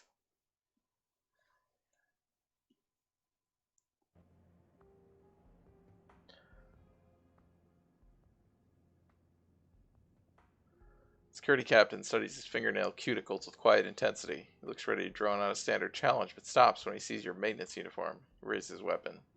Okay, hold on. You should know that maintenance is not allowed to be in here without an Omega level escort. You have 2 seconds to produce an Omega level ID before I open fire. Well, you asked for it.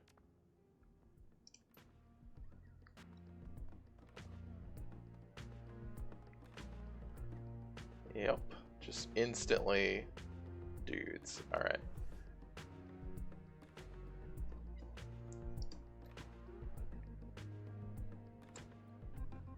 Oh, I don't know what those those special project names were for.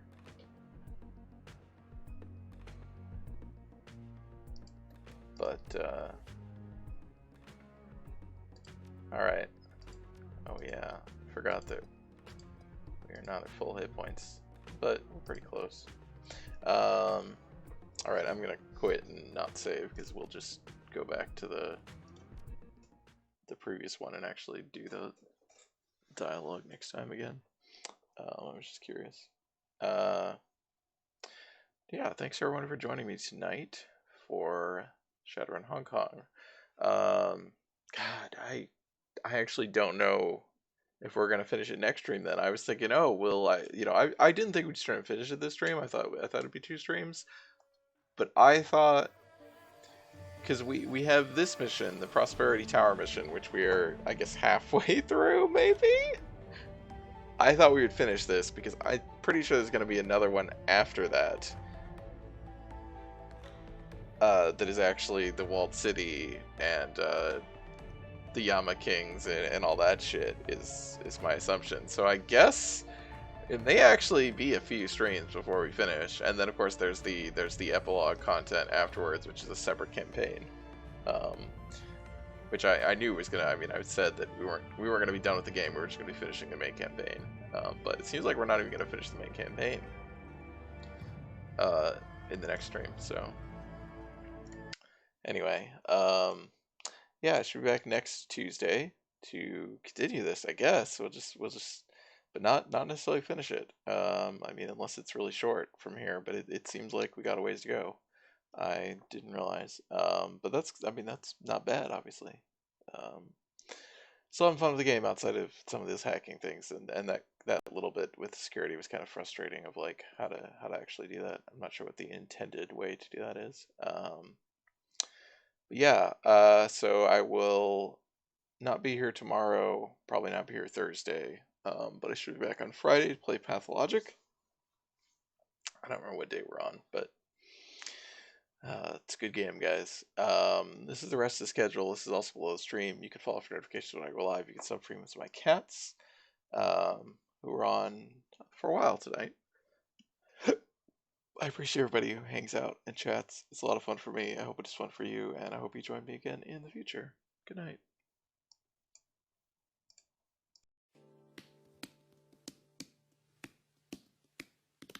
So long, farewell to you, my friends. Goodbye for now, until we meet again. I say so long, farewell to you, my friends. Goodbye for now, until we meet again. It's been great to play and sing together In the box. and now it's time to say goodbye. So long, farewell to you, my friends. Goodbye for now, until we meet again. Goodbye for now, until we meet